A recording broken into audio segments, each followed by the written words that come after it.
Hear me and rejoice! You have been saved by Harmless Phosphorescence!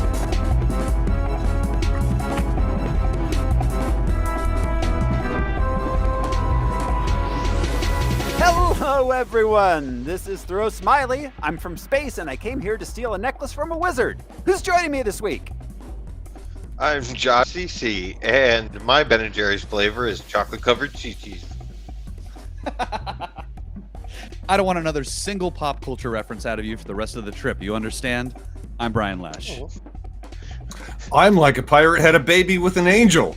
I'm Alaric Weber. You are, Al. And this is Harmless Phosphorescence. It's the podcast where we watch every theatrically released full-length live-action superhero movie ever made. We gather some research into the production and the source material, then we tell you all about it. This show is brought to you by our patrons. Patrons like executive producers Atticus Burkett and executive producer Michael Beckwith. You can be a patron too. Just go to patreon.com/harmlessentertainment. We got bonus content there. We got Star Wars miniseries, holiday shows. We've got music that comes out every week, music shows, and our monthly movie for May has been chosen. The year was 1982. And the movie we are going to watch from that year is Beastmaster. Yeah. Yeah, Beastmaster. Oh, yeah. It's all about the ferrets, man. Yeah, that's going to be a fun one. I don't think I've watched that since the 80s, so that's going to be fun. I It's have. been a while. I have, it- but not. It's yes, it's been a while, but it is still fun. Maybe it's just because I watched it so much as a kid. Yeah. I still find it fun, but It's fun. classic. It is. Yeah, I think it's going to be fun. That's going to be a fun episode. That's on patreon.com/harmlessentertainment. $1 a month is all you need to get started watching our monthly movies. A little bit more gets you a whole lot more content. So head on over there, check it out. This week, though, on Harmless Phosphorescence, we are watching Avengers Infinity War.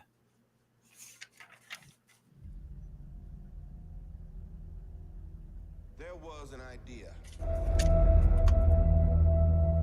to bring together a group of remarkable people, to see if we could become something more. So when they needed us, we could fight the battles that they never could.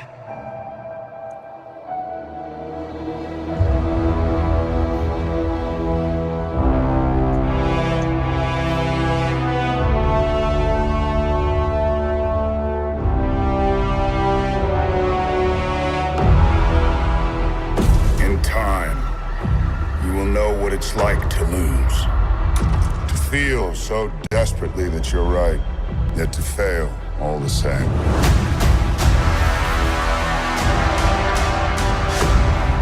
Dread it. Run from it. Destiny still arrives.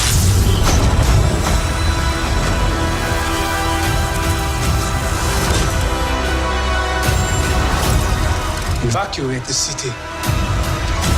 Engage all defenses. And get this man a shield.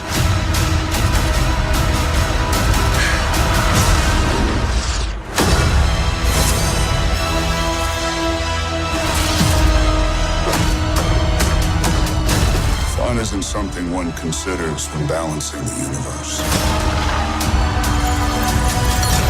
But this does put a smile on my face.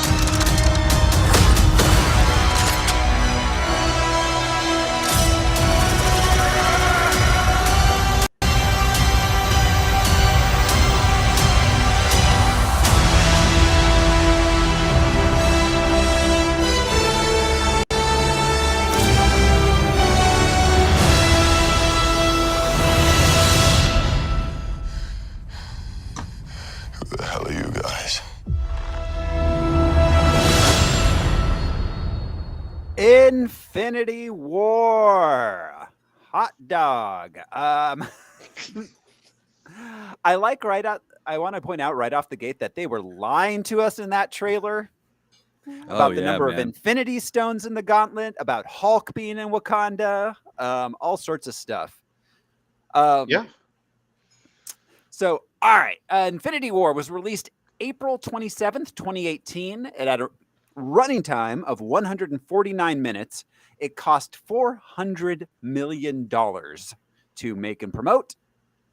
And it made $2.048 billion at the box office. So there was some return on investment there. A little bit.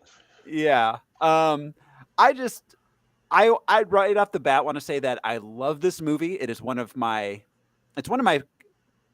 favorite movies in general. It's definitely in my top 5 favorite MCU movies without question. I love this movie. I have a ton of unanswered questions, and I will be going into them because there's some stuff that Well, I'm here for it. makes very little sense. So, Yeah, a couple things. yeah. Well, I mean, Oh, I'm right there with you. I have a Okay. big one that's still in my craw to Mm. this day in the MCU. But all right, we'll get there. We Yeah, gotta we will- pace ourselves. Let's go. Yeah, absolutely. So, all right. It made a lot of money, and that means it's time for us to do the box office top 10 game. This is the game where I will read the box office mojo descriptions of all the movies released that were in the top 10 of the box office April 27th, 2018. And the guys here are going to try to guess what movie I'm describing based on that description. You ready to play the game, fellas? The whip. Oh, yeah. All right, let's jump Oh, into yeah. that glizzy. Here we go. At Damn, number you got glizzy 10. this time. You started with hot dog. All right, mark your bingo card, guys. At number 10 for the week of April 27, 2018, a couple offer a romantic weekend in the mountains are accosted by a biker gang. Is this 1956? Alone in the mountains, Bray and John must defend themselves against the gang, who will stop at nothing to protect their secrets. I don't know. This is the first I'm hearing about this movie. I don't know. This is the first I'm hearing about this. It stars Omar Epps and Paula Patton. Oh shit. Yeah, weird. The tagline was "Refuse to be a victim." I got no guesses. In the No wonder people went mountains. to Infinity War. Yeah. It's called Traffic Like- with a K.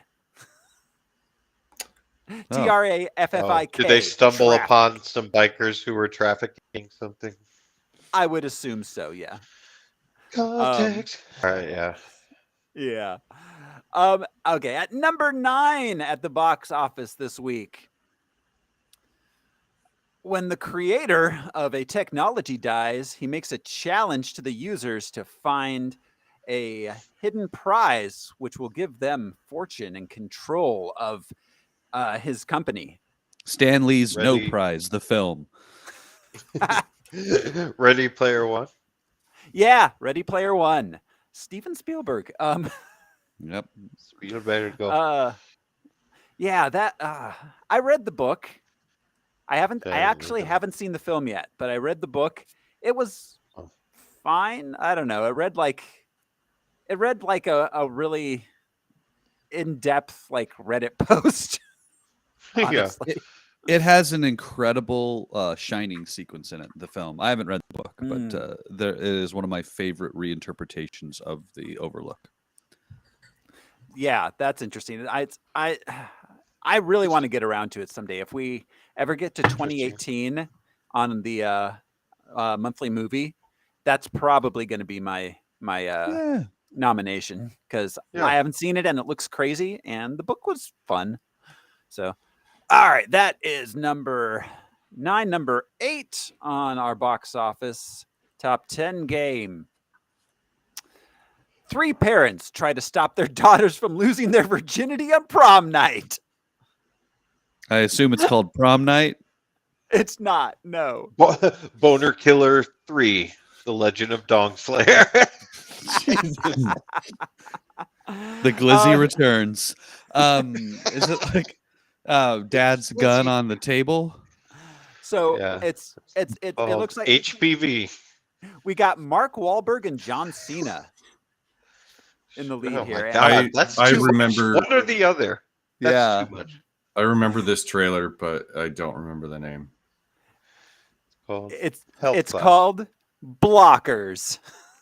Oh, And I was closer than I thought. yeah, and the logo has a rooster, the silhouette of a rooster above the word blockers. Yeah. Oh, Chicken blockers. I get it. That's right. yeah. It cuts down on avian bird flu. That's Chicken right. blockers. That's right. They're doing the right thing. The Glizzy, Fauci crew. glizzy blockers. Glizzy Yes. blocker. See, that sounds like a product of some kind. Glizzy blocker. Yeah. An umbrella. At Neurotransmitter. at number 7 this week, a harmless gang among a group of friends turns deadly when someone or something begins to punish those who refuse to participate.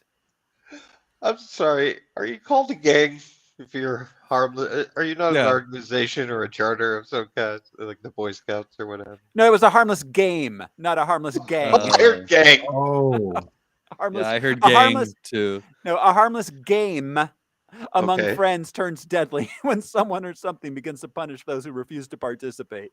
Oh, Hmm. who wants to guess? I have a guess. Refuse a- to participate. It's a Blumhouse. Ouija board or something? Ouija?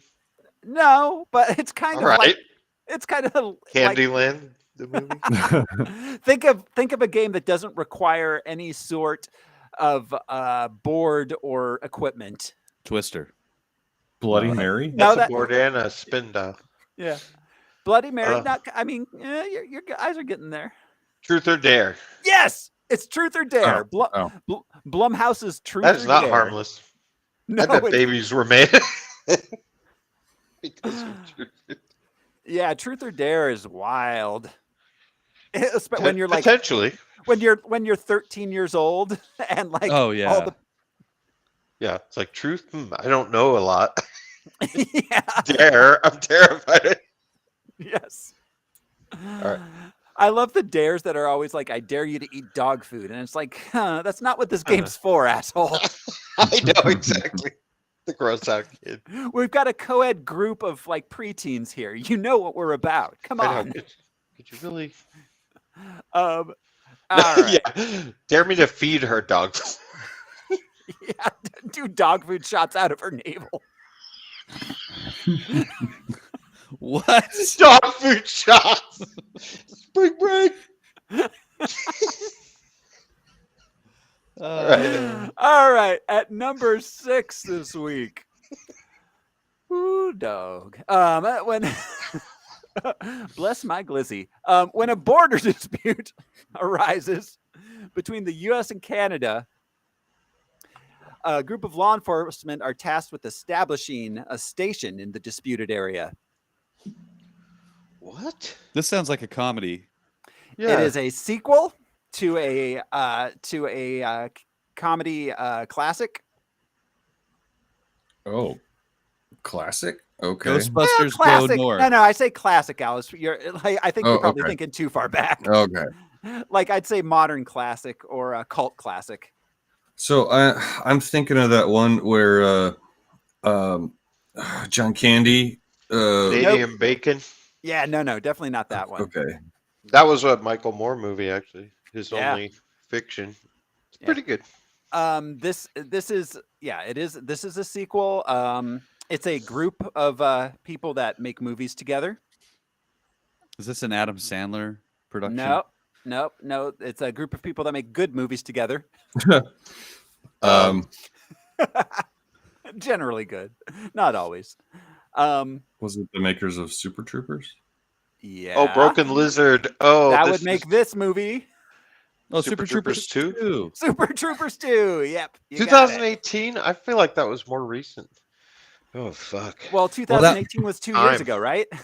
Yeah, Yeah. Jesus. Yeah, That was exactly. also stuck in like development hell for a really long time. They had too. to kickstart it. Yeah. Yeah. There was no studio. Yeah, there was like 5 years where it's like we basically made the movie, but we can't distribute it to enough people to make money off of it. So please. I think their best movie is their second one, Club Dread. I love Yeah, that Club movie. Dread is amazing. Club Oh, Dread yeah. is crazy. It hits on a lot of different levels. Yeah. All right, so Son of a bitch.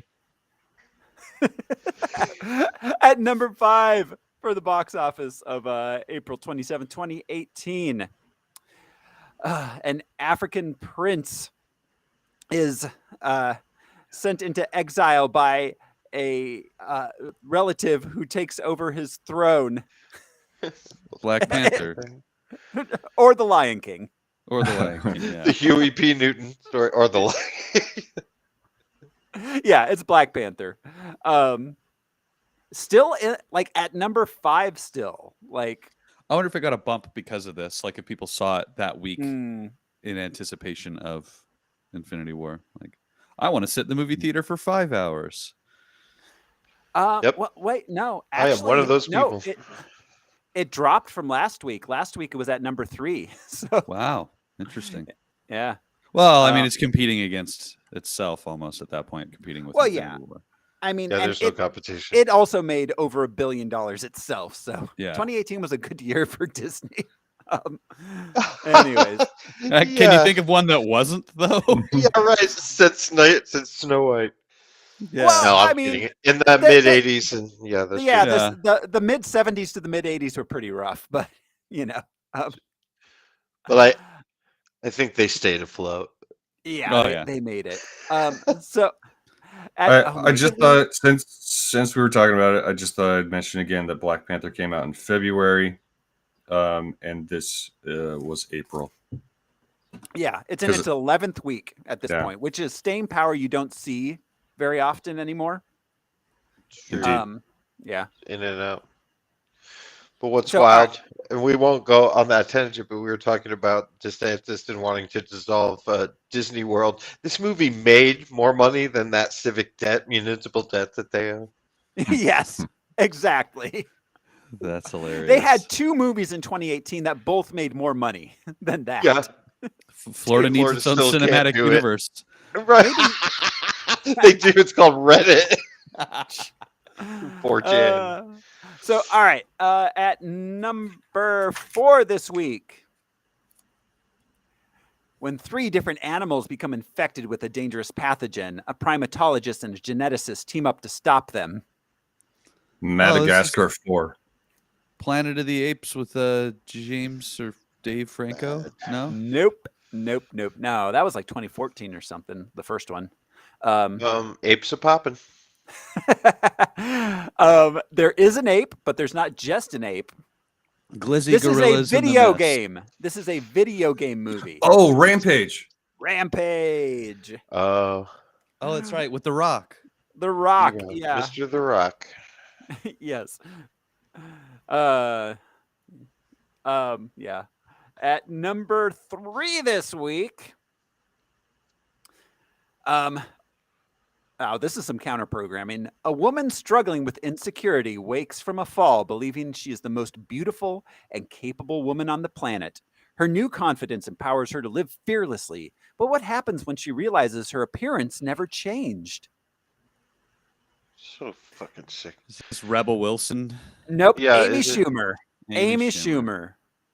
Ugh. Mhm. All right. Confidence woman. That's a good guess. That's a good guess. That is a good guess. Oh, we were still guessing. I thought Amy Schumer was the it. Oh yeah, the name of the movie is just Amy Schumer. Amy Schumer. Well, I mean, Like that Mary would Hartman. be Mary Amy Hartman. Schumer that'd Blues be like Explosion. effective enough marketing for her because the people who don't want to see her movie aren't going to see it because her name's in it. And the people who wanna do, see it, right? Yeah, they're like, Yeah. oh, Amy So Schumer. I they like should her. have just started calling Lena Dunham Project Lena Dunham, so we would know Yeah. ahead of time. Absolutely. This- Gorgeous. Yeah, you're kind of along the right Yeah. track. It's Bombshell. called. Beauty called is on the Faith. inside. Face blindness. I. Shallow Clark Hal. Kent story. The Clark It's Kent called- story. It's called I Feel Pretty. Oh, Yeah. witty and gay. and bright. Yeah, and gay. Yeah. And yeah. Also gay. At number 2 this week, in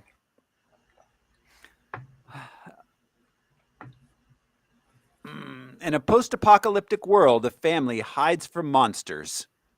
Quiet for them. Place. Quiet Place. Man, Yeah. Krasinski getting that money. Yeah. Yeah, he was. That movie made a lot of money. Yeah.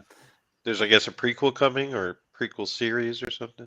Really? Or the- maybe another movie, but like it starts before Yeah, everything was it's a quiet already.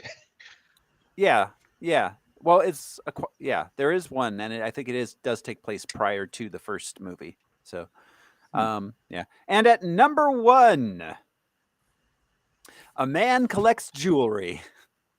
I want to wear them to the pirate ball. While traveling on his vacation. Yeah. Yeah.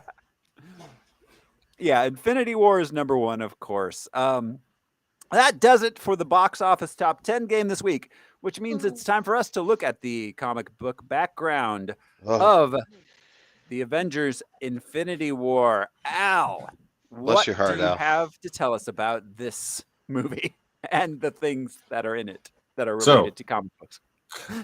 I believe we have not talked much about Thanos. No. Oh, the Dad Titan. Let's talk about Thanos, baby. Let's talk about you and me. Thanos was created by Jim Starlin, first appearing in the Invincible Iron Man number 55, February of 1973. Starlin admitted to being inspired by Jack Kirby's New Gods from DC. Darkseid, right? But in his original sketches from college, Thanos looked more like the new god Metron. Oh. In his first gig at Marvel, Starlin wanted to use Thanos when editor Roy Thomas told him, "Beef him up. If you're going to steal one of the new gods, at least rip off Darkseid, the really good one." Yeah, and I'm sure everyone's seen it on the internet, the panel of Thanos being arrested by the NYPD. Did he park his helicopter in the wrong place? Yeah. His blimp. What was the name of the one he was originally? New God what? Metron. Metron. He was another one of the new gods. He's skinnier, usually flew around in a chair. Oh, yeah, there he is.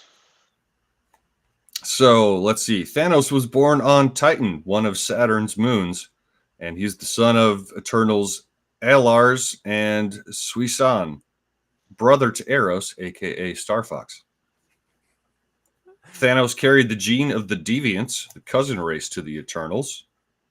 His mother attempted to kill him due to his deviant appearance and a belief that he would destroy all life in the universe, but was stopped by his father. Yeah, that's some family drama. Yeah. In his school years, Thanos was a pacifist and a loner. Yep. Yet in adolescence, became fascinated with nihilism and entropy, worshipping and eventually falling in love with the physical embodiment of Mistress Death. I mean, he was don't on we like all? A field trip. Yeah. So he had a goth phase. Exactly. He was on like a field trip or something, and a bunch of his like friends were eaten by lizards, and that's like part of what started turning for him. So that sounds like a joke. It is not. At some point, they were smashing lizards, and that was like what happened to them too. Yeah, and he would take part in smashing the lizards. That's right. And we see Death as a member of the crowd of kids. I forget which run that was. You know, that's a more modern run. Way, my modern. supervillain origin story is similar, except instead of my friends being eaten by lizards in front of Mistress Death, one kid threw a used condom at my back on a field trip. And then you were just bloodthirsty from then on. Yeah, I mean, for the rest of the day, everyone just called me Condom. A day is not too bad. Yeah. Okay, as an adult, Thanos augmented his strength and powers through a combination of mysticism and cybernetic enhancements. And calisthenics. Yeah. Yep. And a Dude's jacked. Chin sensible diet. exercises. Chin. Exercise. Thanos has the superhuman physiology of the Eternals, including enhanced strength, speed, stamina, durability, and agility. He is nearly invulnerable and immortal. Nearly. I mean, we're all nearly immortal until we die. No, just this close. Nearly immortal. I'm almost ready. He might Kind be of dead. He might be actually immortal. But let's see. Thanos can project plasma energy, and Thanos is a genius level tactician. Oh, so not well rounded. So that's why it's a little different. Not the tactical whistle. That's the tactical. The tactical slide whistle. Check. I hear we're sending those to Ukraine. Yeah. To us, the podcast.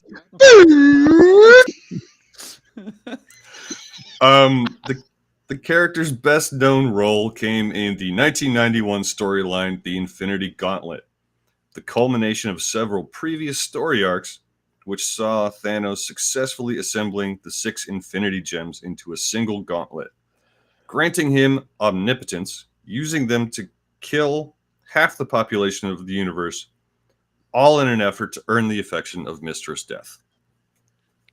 Just I trying to loved get that kissed. run. Yeah. Yeah. He's just I mean, I do have to say that that's a much clearer, more straightforward motivation than we get in the movie. Yeah, I don't know. It Yeah, introduces but a in whole other aspect of, 2018, it wouldn't fly. yeah, No, and like no, it introducing a new character, the embodiment of death, would have been a lot, I think, for people to really chew on. No, Wrap their head I around understand it. why they changed it. I'm just saying, as a motivation, it's Yeah, a lot it's clear. cleaner than Yeah, It's what Superman has been operating. yeah. under He's just for trying to get decades. laid. The One whole woman. time. One. Yep. Just one. Not just trying to get laid. Yeah, he's trying to get What? laid by. Yeah. Trying by to his protect. Yeah, that one manic pixie dream girl of his. One of the major characters in the Infinity Gauntlet was Adam Warlock, which we did not see in this movie. He leads Earth's remaining heroes to battle Thanos on an asteroid, Yeah. On his throne. his asteroid throne. Nebula was a big deal in that. Yep. She actually stole the gauntlet at some point from Thanos, and she has her own nefarious motives. I think I read it last year or 2 years ago. She stole the gauntlet after Thanos changed her to the cusp of death. So she The was living corpse thing. Yeah, she's a living Yeah. corpse who then has the power of the Infinity Gauntlet. So Yeah, as a trophy to death. Like, here, Yeah. keep this in your living room. Like, yeah, it's You a really love it. messed You up love death. story. the Celestials show up. It's like a big deal. Thanos, after getting the gauntlet stolen, Thanos aids in defeating Nebula, and the gauntlet finally ends up in Warlock's possession, at which point all of the effects of the gauntlet are undone, and half the universe comes back. There were 2 immediate sequel stories in the Infinity War and the Infinity Crusade. Yeah, I didn't want to dwell too long on all that. And then other characters, I think the 4 that I thought of, the Black Order. right. Cole Obsidian, he was based on a character named Black Dwarf, loosely based. Black Dwarf. Black Dwarf. Dwarf with okay, a thank you. DW, but yeah. I was like, is this Tim Conway in blackface? Oh, God. Yeah. He's like, Um, basketball. Then there's Ebony Maw, Proxima Midnight, and Corvus Glaive. They were all of the Black Order, which were the alien villains who aided Thanos in a lot of his adventures. They all originated in 2013. The, Oh. Those names are such like a, hey, we're starting an industrial band. Yeah. These are our new names. Find as many synonyms for black. Yeah. I think my favorite name of the four was Proxima Midnight. Yeah. It's not midnight, but it's near midnight. Around midnight, a Thelonious Monk reference there. At the Oasis? If our listeners would like to know more about the Black Order, it's online. Or visit your local library. Or visit your local library. Yeah. Yeah. All right. I just want to say about Thanos, because we'll get into this with Thanos, but like his character originally, Thanos's greatest weakness is his hubris. Yeah. So and that's shown throughout all of these different comics that focus on him as the either the bad guy or even in some certain ways kind of like this, the protagonist of the story. He always trips over his own glizzy. A note that I saw, remembering now, a lot of times he would end up failing, like causing himself to fail because deep down he didn't feel worthy of success. It's a weird kind of aspects to his personality. That hits far too close to home, so Yep. we're going to move on. It's a real Elvis vibe. Yeah. He's got the imposter syndrome. Yeah. The guy who conquers the universe. Oh, the imposter. So all right, well, thank you, Al. This obviously this is heavily influenced by the Infinity Gauntlet, but it's differs in many ways. We're going to move on to the production background of the film itself. Obviously, they were planning on Thanos and the Infinity Stones being the major thrust of the MCU, at least for these first three phases, as far back as the Avengers, which is when we first saw Thanos. Yep. So this movie was directed by the Russos, written by Marcus and McFeely. We've discussed all of them a few different times. Yep. There's really, I don't know if there's anybody new to talk about here. We got RDJ back as Tony, Chris Hemsworth as Thor, Mark Ruffalo as Bruce Banner, Chris Evans as Cap, Scarlett Johansson as Black Widow, Benedict Cumberbatch as Doctor Strange, Don Cheadle as War Machine, Tom Holland as Peter Parker, Spider-Man, Chadwick Boseman as T'Challa, Paul Bettany as Vision, Elizabeth Olsen as Wanda Maximoff, Anthony Mackie as Falcon, Sebastian Stan as Bucky Barnes, Tom Hiddleston as Loki, Idris Elba as Heimdall, apparently Thor's new best friend, Peter Dinklage as Eitri. We last saw Peter Dinklage in the Underdog? what was it? Apocalypse. No. Oh. We saw Underdog was the first time we saw Peter Dinklage, so we last saw him at not Apocalypse. What was it? What was the one before Apocalypse? The X-Men movie. Days of Future Past. Days of Future Days of Past. Future Past. He was Yeah. Trask. That's right. Benedict Wong as Wong. Two Wongs make a white. Palm Wow. I'm gonna remember that for the next time anybody gives me shit for my borderline I'm so sorry. racist. I'm so sorry. Palm- Andrew's not Asian. as Mantis. Oh, that reminds me. Better turn on the chat. Andrea, I'm sure, is out there wanting to tell us things we should probably know about. We got Karen Gillan as Nebula, Dave Bautista as Drax, Zoe Saldana as Gamora, Vin Diesel as Groot, Bradley Cooper as Rocket, Gwyneth Paltrow as Pepper Potts, Benicio del Toro as the Collector, Josh Brolin as Thanos. We last spoke about Josh Brolin in the cowboy movie. What was it? That was Jonah Hex. Yeah. Jonah Hex. Oh, yeah. Chris Pratt as Star-Lord. Danny Guerrero as Okoye. Letitia Wright as Shuri. William Hurt as Thunderbolt Ross. We can't really make fun of Phone It In Hurt anymore. Well, Yeah. he's dead. We Oh, can that's make fun right. of him Yeah, all we he's gone. want. Yeah. That's right. He hurts no more. Can't hurt Jake- nobody. Finally. Now that he's dead. Yeah. Ooh. Sorry, Yeah. William Hurt fans out there. We're sorry to you two guys. Yeah. We're sorry you don't have better idols to look up to. Yeah. So let's see. We have oh god, Jacob Batalon as Ned. Sam Jackson and Colby Smulders back as Nick Fury and Maria Hill. And the new people we have here, Terry Notary as Cull Obsidian. Terry Notary or Notary? I don't know. Terry yeah. Notary? Or Terry, no Terry. Terry Notary or Terry Notary? I'm not sure which one's better. That's a new hashtag, Terry No Terry.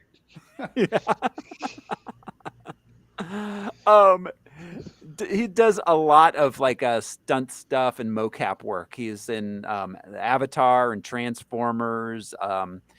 He did he did a lot of stunt double work on MCU movies prior to actually having a named role. Tom Von Lawler as Ebony Maw. I think maybe his biggest role was Kong in Skull Island. Yes. Yeah. Oh, Biggest. Yeah. Boo. biggest. Tom Von Lawler as Ebony Maw. This has a lot of stuff people haven't heard of movie wise. A lot of like indie stuff, and then he was in. Oh, let's see. He was in Peaky Blinders for a little bit, and that Love Hate show, which is a Irish show. So let's see. Carrie Coon as Proxima Midnight. She is probably best known as Nora from The Leftovers. She was. Yeah. Really Oh, good. okay. A few things. Yeah. Let's see. She was in Fargo too. In the third season of Fargo, she was Gloria. Oh yeah, yeah. That was a and good character. Ghostbusters? Oh, Afterlife? Ghostbusters Afterlife. Yeah. Afterlife. Yep. Finally saw that. That was good. She's a Spangler. Yeah, it was cute. Oh, is she mom in that? Yeah. Yeah, I Huh. think she is. Michael She's James fun. Shaw as Corvus Glaive. He's mostly known for being in that Limitless show.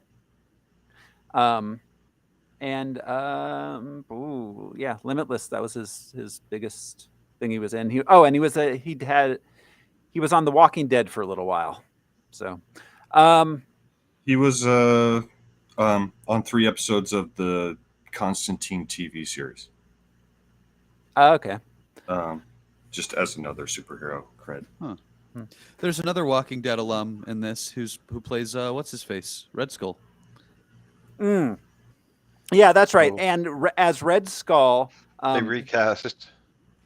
yeah, he doesn't actually play Red Skull. He just does the voice work. Yeah. Because Red Skull was completely CGI in this. Right. Really? Yeah, I'm there was sure. not a person there at all. Well, yeah. Yeah, to Why not have Viggo Mortensen just come and do the lines? It's so Oh. weird to have a different actor. It Not wasn't Red Vigo, Skull? it was, Elrond. Not Viggo. yeah. What's his face? It's- Hugo Weaving. Yes, Hugo Weaving. Yeah. That's well, right. they asked him. He refused. He said no. That's why. Good answer. Yeah. Which is surprising, honestly, because this would have been a Yeah. really cool way to reprise. To reprise his. Yeah, it would have been. But yeah, Who says no? Ross Marquand is he was Aaron in The Walking Dead. Yeah. He was Paul Newman on Mad Men. Interesting. I could I'm see rewatch- that. They couldn't get Newman. Yeah, they couldn't get Paul Newman to No, de-age Newman. himself 40 years. I'm rewatching Mad Men. That show is amazing. They announced this movie in October 2014, shortly after Age of Ultron. This movie, and as a two-parter, they announced it as Infinity War Part 1 and 2. Part 2 obviously became Endgame. But so they began filming this in January 2017. There's not there's not a lot to say about the production itself. Obviously, I would think not. yeah. The music was Alan Silvestri. They got him back. He did the previous Avengers movies, as well as Back to the Future, Who Framed Roger Rabbit, Forrest Gump. Yeah, I mean, they just this is what they were all building up to. There's not a lot to say about the production. It was very secretive. It was kind of your classic Marvel. This is the bring all the Marvel people together one. So yeah, this was the plan. Yeah. Like I said, not much else to say about the production. Do you guys kind of want to just start getting into the movie? That's where I think our meat is today. Yeah. Yeah. All right. Well, here we go. This is the Avengers Infinity War. We open on space. It's a distress call from the Asgardian ship, the Statesman. It's Kenneth Branagh. Yeah. Yes. Reading the distress call. Yeah. Yeah, the Asgardian distress call. Yep. He, of course, directed Thor. They are under attack by Thanos. I was a little confused. I thought this ship came from the battle planet. It did, and they took it to Asgard and filled it. They took it to Asgard. And yeah. at that point, they're saying it's now our ship. It's now an Asgardian ship now that we've taken it, I believe is. Yeah. Cool. Yeah. I'm a little confused about all of the Asgardians and how they are not dead in the next movie. So they said this. I listened to the director's commentary with the Russos and Marcus and McFeely, all four of them chatting. It's not implied heavily enough, but Valkyrie got away with a large number of Asgardians before Thanos got onto the ship. Right. I was paying attention. Where was it implied ever? Just because she's not around. By her not being there, that's the implication. Holy shit. Yeah. Well, I mean, that's how comic books work. Yeah, they cut a lot of stuff. I mean, they talked about the choice not to show Xandar, the choice. But this isn't a comic book; it's a movie. Yeah. So, but okay. I mean, yeah, just like like the ship. No, a single line. The ship got away, and that would have answered something I've been wondering for 4 years now. Yeah. But yeah, I mean, ultimately, they definitely did not survive this interaction with them, or you could assume that Thanos let half of them go because he kills half of the population. Well, he's on a very singular mission. He's going to kill people later. He's not necessarily bloodthirsty. So he was on that ship for a specific reason, and we saw that encounter. Yeah. Yeah, but then we didn't then see the him ship slaughtering other Asgardians because they wouldn't have the Tesseract. Right, but then he blew the ship up at the end. So anyone on that ship would have been dead unless they're Thor. But Thor did mention or escaped later. He had a line saying that half of his people were dead. So he assuming that half of them survived. Yeah. Anyway. Okay. Yeah. So Thanos did kill half, and then the other half went away with Valkyrie. Okay. Yeah. That I really would have liked a line in there, just being like Valkyrie made it off with the other half at some point. Anyway, so all right.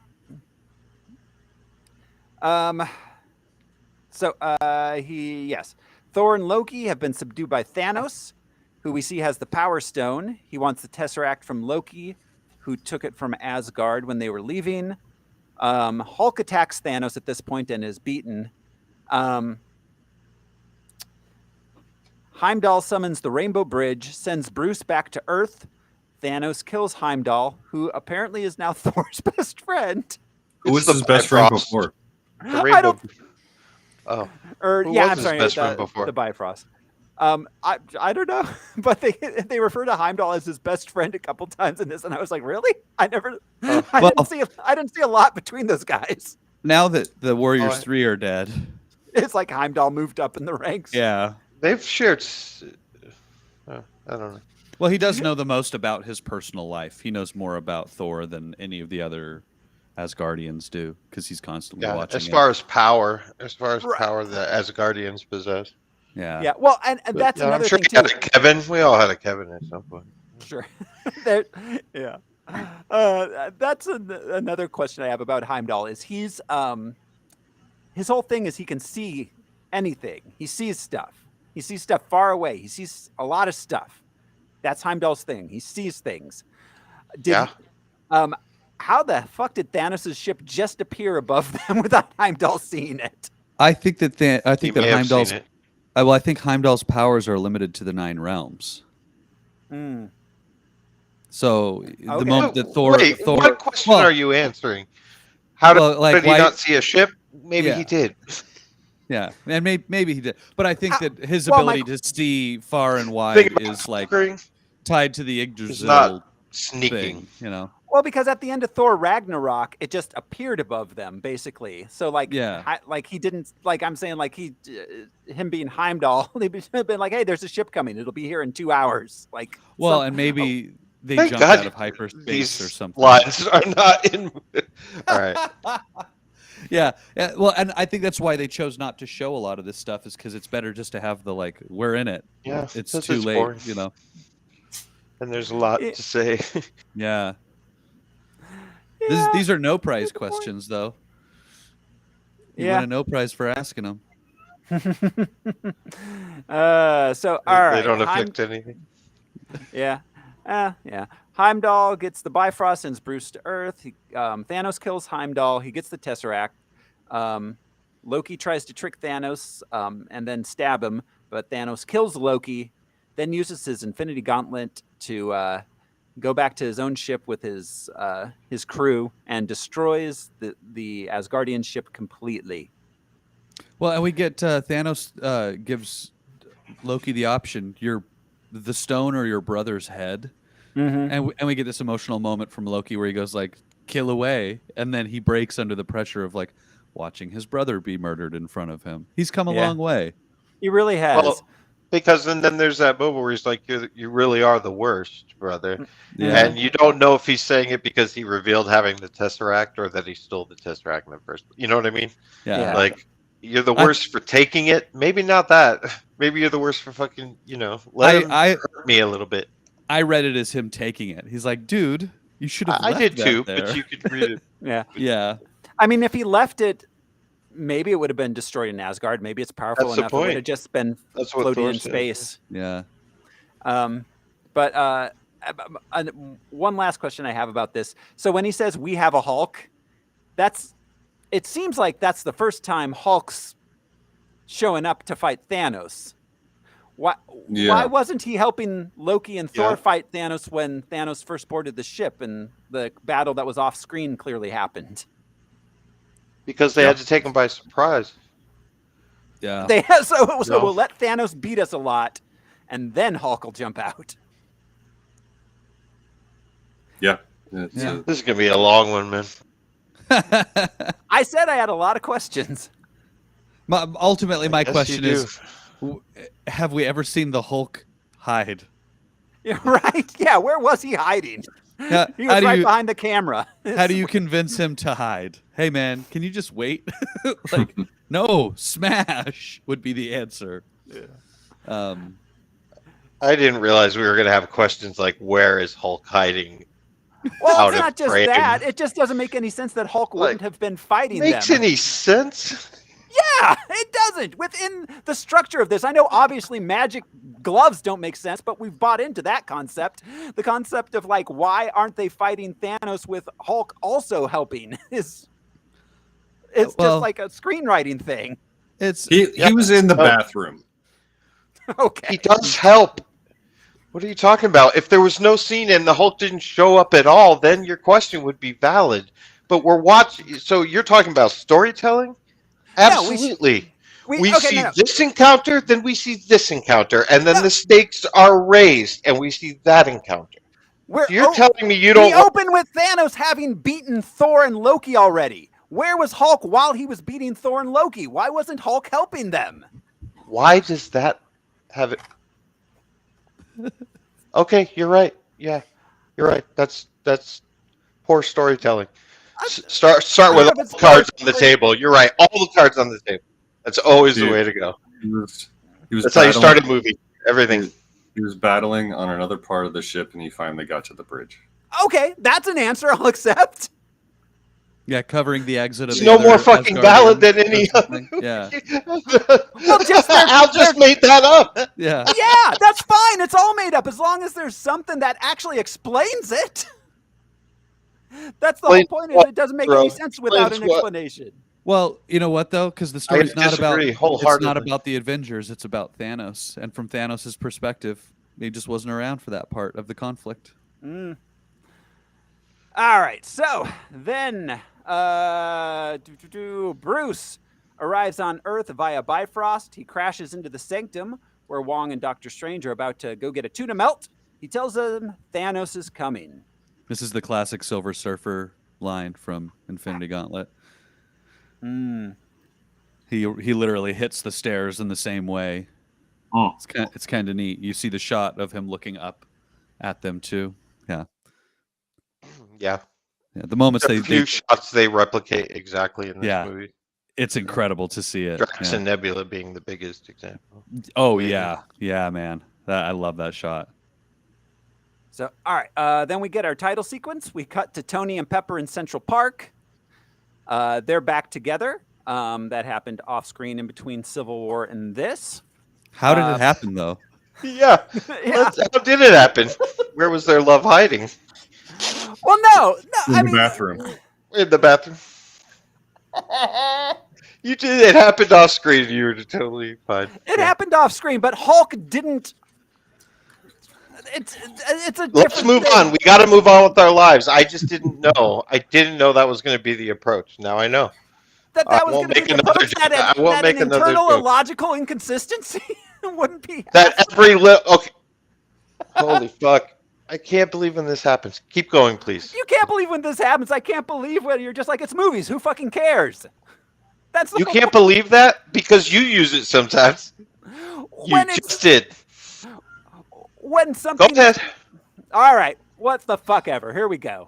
That's right. What the fuck ever. You're not going to change my mind. It's ridiculous. I don't What want was to change your outstanding- mind. I don't want to change my yours. mind. Okay. But All you're- good then. I don't want to So- change your mind. You're not going to be satisfied, Thoreau, if that's your attitude. We got a real Siskel and Ebert moment going on here. No, I it's don't- not that. I don't care. It's It's been a couple years now. I can buy into I can completely buy into shit that doesn't make sense. I mean, the whole premise. But of you're the talking movie about doesn't what make you sense. buy in as if it's a matter of logic and illogic. That's all I'm arguing against. You can't buy into it. The rest of us can. That's not a storytelling inconsistency. No, You're I unhappy buy- with something. I buy into Let's it proceed. completely. I love this movie. I'm nitpicking that part because it's something that. That's what I occurred to me. meant. There, you just said. I didn't know it was gonna. I didn't know we were gonna pick nits, but now I do. This whole So podcast. I'm is picking one. Okay. So, Tony is wearing camo bell bottoms, which is a choice. Wait, what? He's wearing camouflage bell bottoms? He's wearing camouflage bell bottoms. Yeah. I mean, they're hiding his lifts, obviously, I because he's assume shorter so. than Cumberbatch. But Yeah. wow. Yeah. So, Doctor Strange shows up with Bruce. Oh yeah. Pepper's mad because Tony put a thing back in his chest for Iron Man. Doctor Strange shows up with Bruce. They take him back to the Sanctum. They explain the Infinity Stones to him. They tell him about Thanos, that he's coming. The Time Stone is in Doctor Strange's necklace. They discuss what to do. Tony tells Bruce that the Avengers broke up and that Tony is about to contact Steve Rogers to get in touch with Vision, as Vision has the Mind Stone, and he's currently missing. When there's a disturbance, Ebony Maw has arrived on Earth to try and collect the Time Stone. They go out to meet him. Meanwhile, Peter Parker, on a school bus, sees the ship and goes to help too. I feel like Peter maybe should have not put the mask on. Oh, yeah. Until Yeah, with his his head regular was below clothes. the window. Yeah, I he know should have they're been looking under the other way. bridge to do that. Our Stan Lee cameo. Oh yeah, we 'Cause- got our Stanley. Yeah, one of his last You kids have never seen a UFO before? Like alien spaceship. or an alien or spaceship, something. yeah. Yeah. It's which Yeah. in the MCU would be common, I'm sure. It's like Yeah. seeing a Volkswagen Bug. It's happened a few times for sure. Well, So, you figure these kids were probably little kids during the attack on New York, right? Yeah. yeah, According to the Yeah. Kate Bishop timeline. yeah, Maybe 08 had been 10 years before, so they'd have been 5 or 6. yeah. A lot of them would not have seen it or would be too young to maybe remember it clearly. Right. Whereas adults will have seen it from that point on. Yeah. What? You Uh, never seen it? They fight Ebony Maw. Bruce is unable to summon his inner Hulk. Weird erectile dysfunction jokes with the Hulk not coming out of the body of Banner. Weird. They're no Age of Ultron level sexualization of these characters, but this was just like okay, that's what we're doing with this. Yeah, You're embarrassing me in front of the wizards. yeah. Yeah, that's the thing. That's a Well, thing it's an said at emotion- orgies. It's an emotion. So Hulk is an emotional Yeah. animal. Yeah, And it's an emotion that he's unaccustomed to. yeah. It really messed him up getting beat by Thanos. Finally, his fear overcame his rage. Well, and not just yeah. Probably the way just- Holy fell after his ear was bit off. yeah, he didn't just get beat I by was super Thanos. tough. I was totally super tough, and then that guy bit my ear off. When he That worked. fights Thanos takes off his battle armor and like takes off the glove Yeah, and pieces him up completely, just whoops the shit out of him. yeah, fights him like a titan. Yeah. Well, and at that point, we should mention, at that point, he does not put the armor back on. Mm-hmm. Yeah. Joe Russo makes this comment on the director's commentary saying from this point on is now a holy warrior. That's what they were trying to depict. He's like a monk now fighting instead Right. of like a general. Yeah, a warrior monk. I see. Yeah. Well, yeah, and he's not with his guys or anything anymore. It's just he's on his own. Yeah. Huh. Yeah. So all right. This is Jesus period. Wandering the desert. Yep, before he meets his bros. So Ebony Maw can't get the time stone off Doctor Strange, so he takes him captive onto his ship. Tony and Peter Parker sneak aboard the ship as it flies away. Wong stays behind to guard the sanctum. The ship blasts off, heading for Titan. Bruce. Spidey gets a new suit. Yeah, Spidey gets a suit with, and he's got like the legs coming out the back. The Iron Spider suit. Yeah. Yeah. Which Tony sent to him simply to get him off that ship. It's like, Yep. to protect Yeah, him also, but Right. to get from like the lack of oxygen and whatever, but also to get him off the ship. Get him Well, off the ship. We and- talked about that in Homecoming. This characterizes the warmer of the suit in Homecoming. It's like, yeah, that's thanks to me. Tony has all these experiences like going to space in the first. Oh, well, Avengers there's movie. that. Yeah. So he has prepared a suit for Peter just in case that he gets Right. to too high of an altitude. Well, Um, and we kind of talked about that he feels responsible for the kid. He uses the kid in these dangerous situations, but he always builds fail safes in there well, and so the Homecoming. kid doesn't die on his Homecoming watch. had Vulture, right? Yeah. Were there? Yep. So they Yes. were at a high altitude, so he's probably considering that too. There's a lot of really nuanced thought behind the suit in this universe. I can't remember the origins of the suit in the comic book universe, but I just remember it being kind of like, we need a new suit for Spider-Man, and now that he's working with Iron Man, this will be the But it's thing. kind of cool that they've acknowledged that through the progression of these films. They even Yeah. in this one, like, oh, is it what's that nanotech? Like, oh, you like it? Like, Yeah. they've always informed the audience of the updates that Tony's made The Iron as our technological universe expands. What's that? the Iron Spider suit. I think it originated around Civil War. Yeah. In Oh, I the think comics. so. When Because Tony got Peter to out. Tony got Peter to out himself The classic "We have money" line. Mm. Yeah, yeah, I'm pretty sure that's it. I don't I hesitate to bring it back up again, but I did like the how Loki was able to say we have a Hulk, calling back to the first Avengers movie. Oh yeah, How Tony said Yeah. that to Loki. Yeah. Mm-hmm. It shows a lot about how he's progressed as a character. That now he's come full circle on that. well, and he was Um, terrified of the Hulk the last time we saw them together. Right, Mhm. until they Yeah. fought together and they were teaching Hulk to strategize a little more. Yeah. So, all right. Meanwhile, in space, the Guardians of the Galaxy are answering the distress call that the statesman sent out.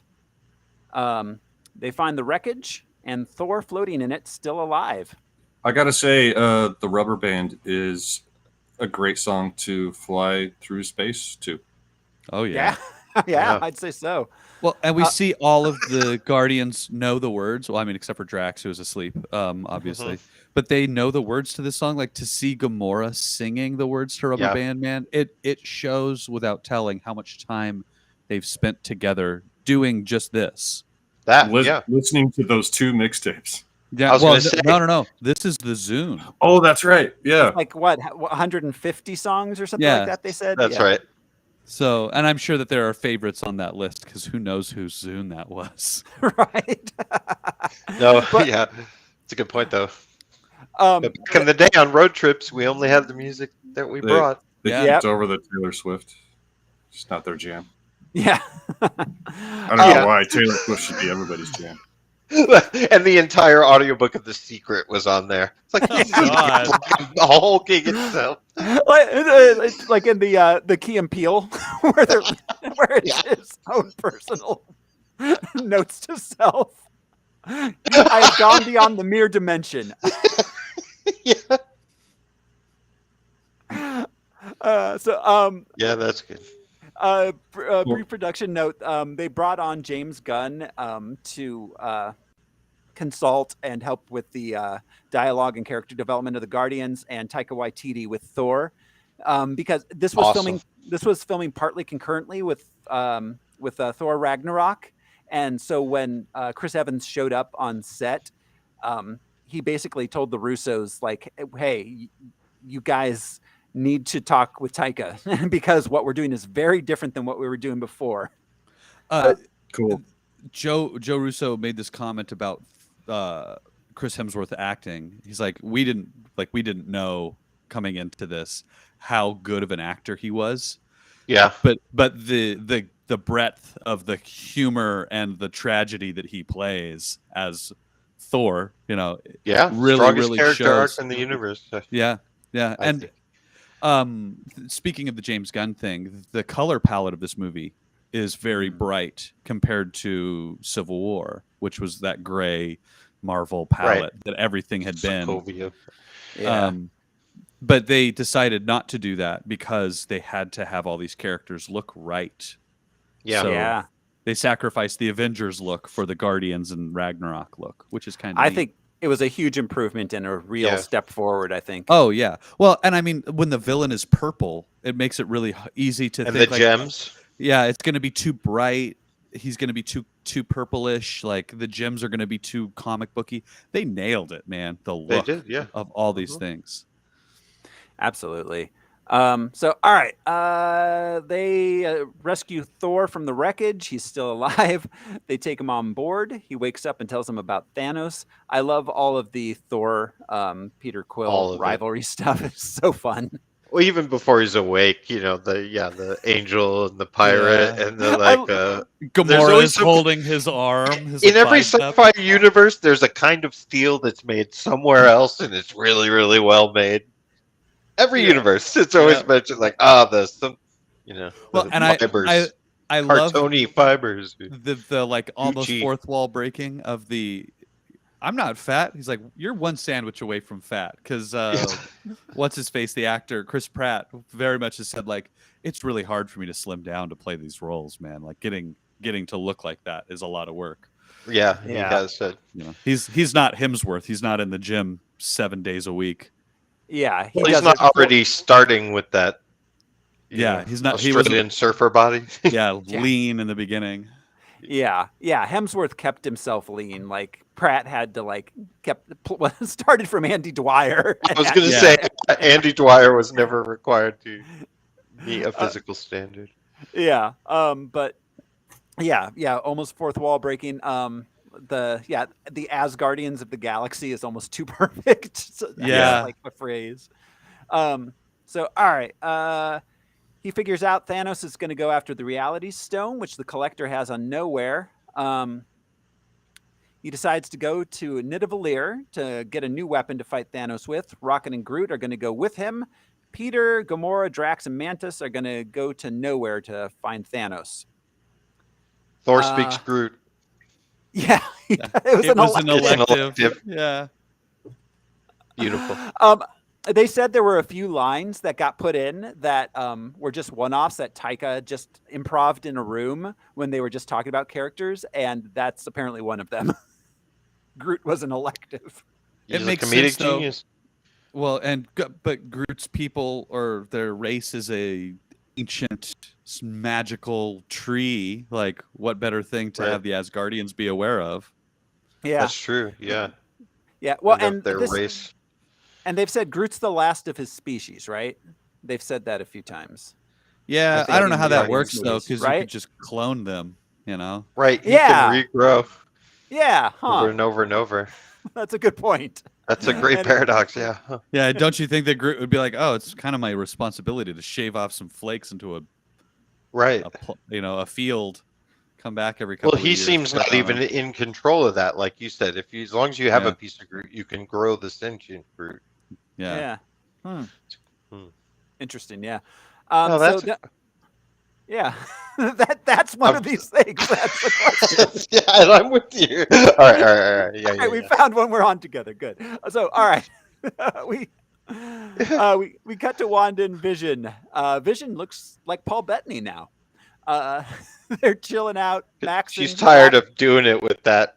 The plastic. Pink and turquoise. Oh God, the pink turquoise glizzy. Yeah, she's like, can you please warm your body at least? I wonder if it was like step by step. Like, I'm tired of having sex with a cold robot. Can you raise your 98.6 degrees? Yeah, like so this feels at least comfortable.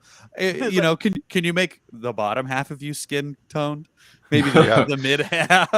No, it's great. He switches to human. She's like, oh, you're white and British. Huh.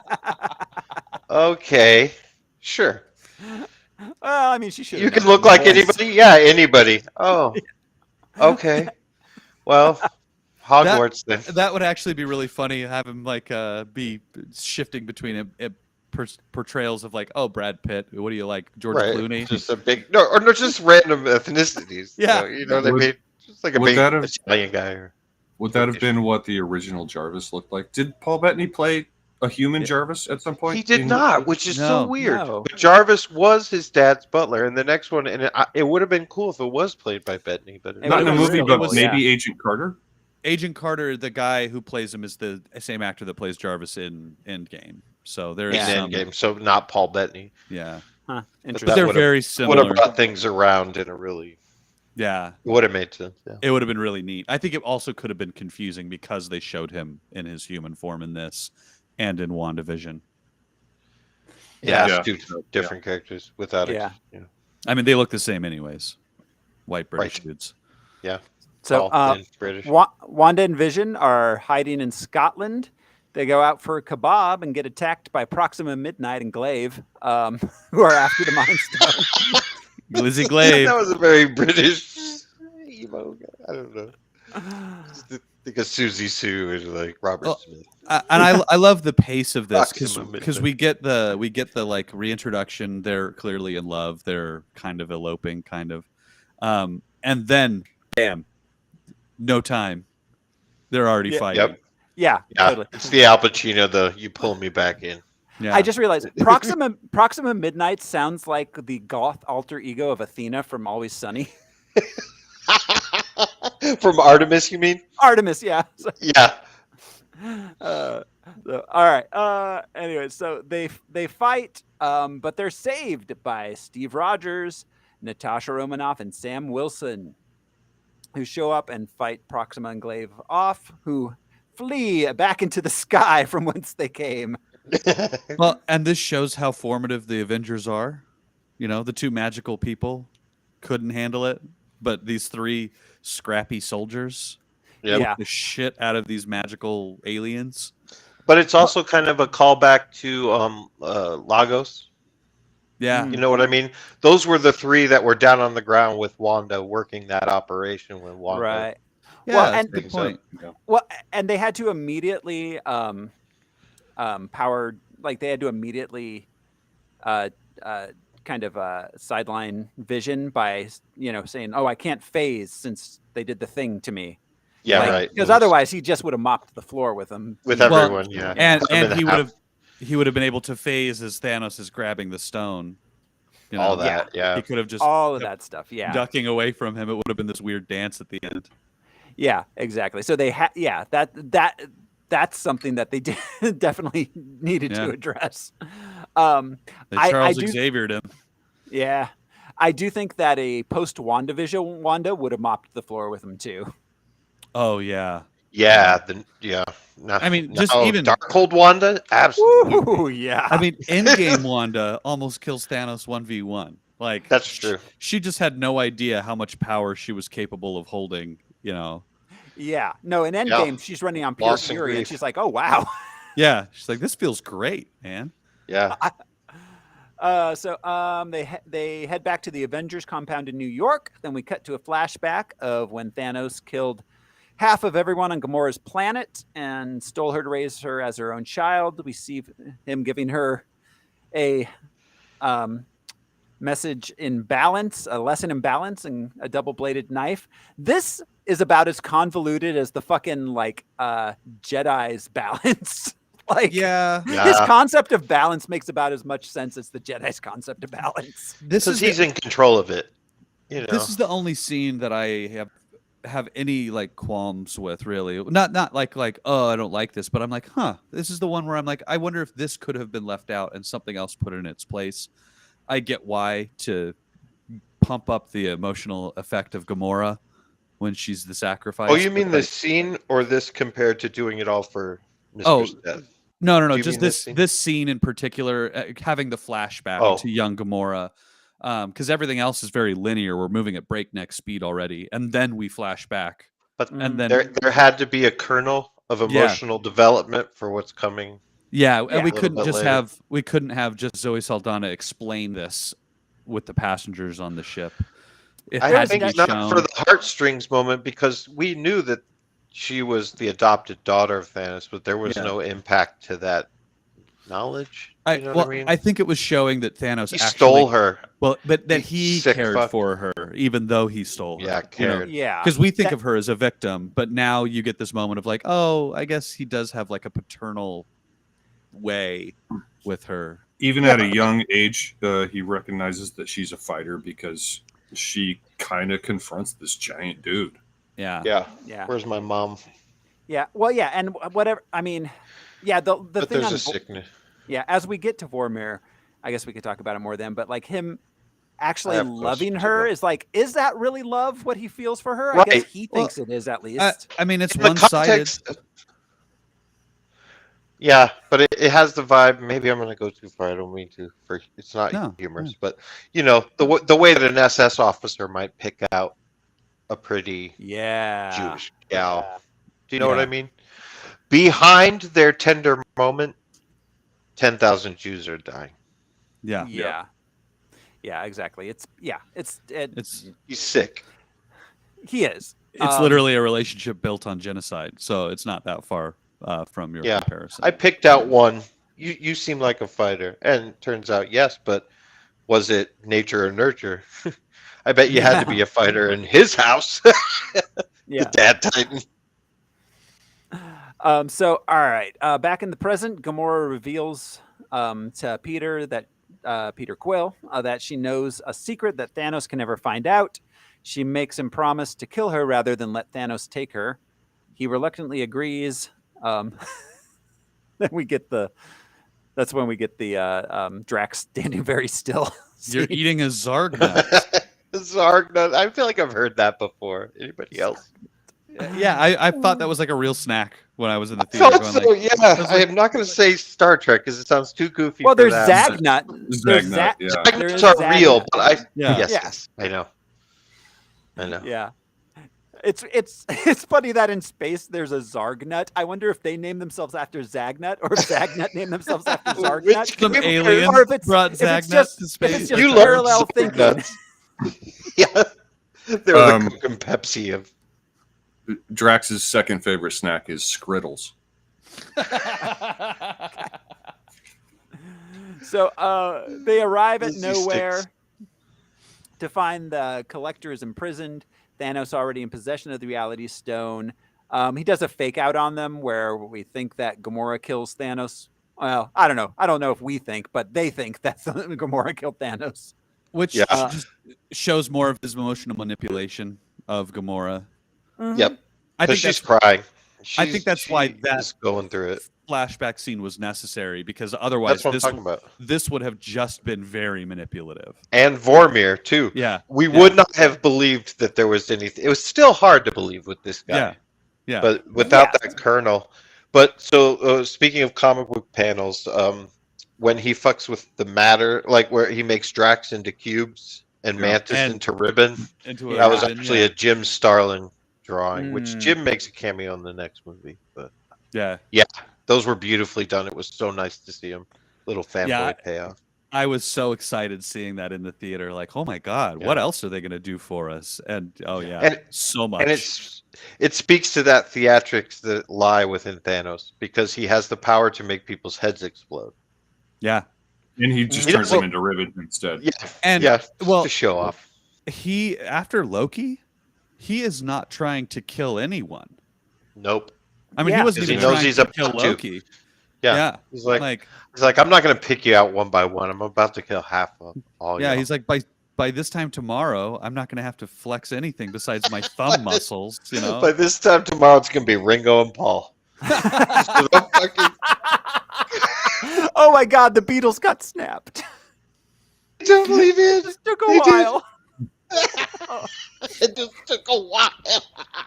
That's how life works. Oh.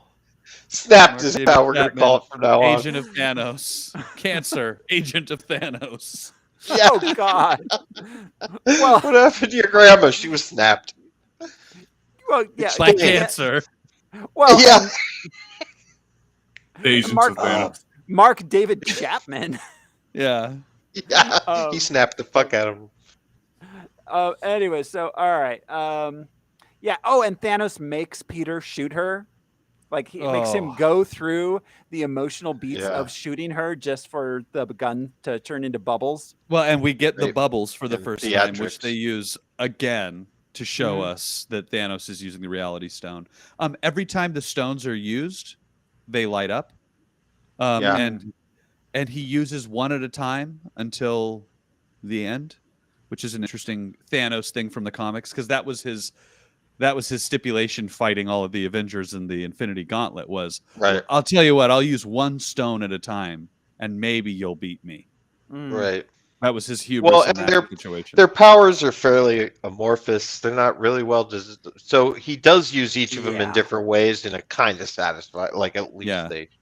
because it's like if you have the Reality Stone, it's pretty good, right? You can change Yeah. reality. But the Soul Stone, that helps you play saxophone better. Yeah. Well. Yeah. Literally, though. Literally has Drax plays the saxophone in the comics because he came from the Soul World. Oh wow! I You don't forgot remember about that? Yeah, I it's- do remember that. Drax It playing was sax unrelated. is so on the nose. Drax on sax and on wax. On stacks of wax. Yeah. All right. So Thanos kidnaps Gamora, takes her back to his ship. Meanwhile, Cap and company arrive at the Avengers compound. Rhodey's there. He's in a Zoom meeting with Thunderbolt Ross. Thunderbolt Ross orders them to all be arrested. Rhodey picks their side over his. That's a court martial. Yeah. That's a spanking.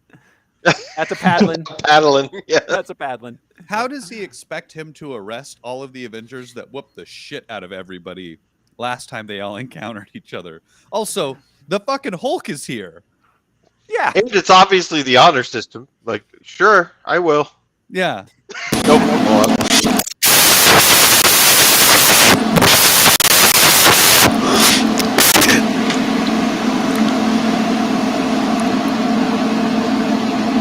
Brian, Not me. I think it's you. I think it's Brian. I don't even hear it. It went all staticky. Yeah, that's happened before. The look of panic on his face as he's like, why is everyone freaking out? We all got snapped. Yeah. All right. Wait, say something again. You sound far Better away than- now. Yeah, Butter? we can't hear you. Oh, yeah. There you are. I think you were. Okay, yeah. Now you're good. Yeah. Okay. Yeah, okay. All back to normal. You used All the right. audio stone. All the different. The AV stone. It's just like the back of a Blu-ray player, so just a different color. So, all right. So, they reunite. They discuss the situation. We discover that Hawkeye and Ant-Man are both not going to be in this movie. Because they're on house arrest. Yeah. Voluntarily. Yes, voluntarily on house arrest. So, they just, Because they both have families. So this I is one would. of my unanswered questions. Captain America broke them out of prison. yeah. While they were on the run from prison, somehow they got a deal to go on house arrest. That's not how anything works. I mean, with well, yeah. Although I imagine with Avengers, that's probably the best they're gonna get. They're like, Like- we'll just keep breaking out of jail, and you'll keep spending money tracking us down. At least let me be with my Right. family. They didn't murder anybody, I guess. Well, that was the whole deal of the Sokovia Accords. There's a lot of buy-in involved. You can't really legislate the Hulk. Yes. Yeah. It's either you retire or you fight for the government. So I guess they Yeah, chose so retirement. I'm sure Scott and Clint were like, all right, you know what? We'll hang up the bow and the little thing if we can be with our families. I'll You know hang what I up mean? my Like, ants. my aunts. You're not going to put me in a gulag or something, but I won't go out until you snap them. Yeah. Until Okay. And the then world all you needs me. motherfuckers are on blast. I'll Yeah. keep the ants in the farm. Until you. Yep. Once You they've snap 'em. seen Gay Paris. All right. All right. So yeah, they decide they're going to remove the stone from Vision's head. Steve says he knows someone who has the technology to take it out I know a without guy. killing him. Cut Like to the Genius Wakanda. Bar. Yeah. Take it to Go Apple. follow Captain America to a second location. Cut to Wakanda, where This T'Challa is- is I'm giving sorry. giving Bucky a new arm. I just wanted to get the rest of the sentence out. Al, go ahead. Yeah, no, I understand. I go through that daily. The I know a guy, was that an actual line? Yep. I don't No. know if he used that exact phrase, but there was a line to that. I think I know know somebody. somebody, I think I know or- someone. Something like that. Yeah. Which is another line that's been in a lot of movies, Marvel movies. Tony says it, I think, right? Tony says it, yeah. Yeah, that's kind of one of their like go-to things. Is like, I know a guy. Cut to something that. Sam said it when they found Rhodey, not Rhodey, Yeah. Bucky, when they found Bucky. To get Mm. Ant-Man. Oh, yeah. I assume yeah. I know a to guy. crawl inside the arm. Yeah, Right. I know a something guy. like that. Anyway, sorry. Well, Yeah. we're going to have to start, especially after the new one that opens next week. The longest running repeat of lines is about Doctor Strange being a kid's birthday act. Oh yeah, like do you do balloon animals? Yeah. Anytime he's appeared, someone has made that joke. Even aliens from other galaxies. Yeah. It's wild. Yeah. Yeah, they do. Well, I don't know if you know. I'm curious what percentage of the jokes in this movie were people calling other people things that weren't their name. Yeah. Uh, Like, hey, guy, rabbit, I love that- tree, Yeah, that's Squidward. true. Space dogs. Even Ebony Maw was like, "You must be delightful at children's parties or whatever." Yeah. So Yeah. that Are there posits children's that parties on Ebony his Maw planet? has had to attend children's parties at one point or another. Because I've never had kids, but I've had to. If you have friends that have kids, you go to kids' birthday party. There was that point where Ebony Maw was in his late 30s and all his friends were having kids, but he was still concentrating on his career as Thanos. Yeah. He's got on a fucking sweater. He's just drinking like margaritas out on the back porch with the other dads. Yeah, out by the grill. They're talking Well, about grills, Mrs. and he's Maw. like, yeah, they're talking about grills, and he's like, yeah, so Thanos and I destroyed half of a planet's population the other day. It was wild. Does that come with dental? Oh, is that why you missed my son's bris? Is that why? The evil gender reveal party? They're all evil. Do you think Before Thanos, he shows up.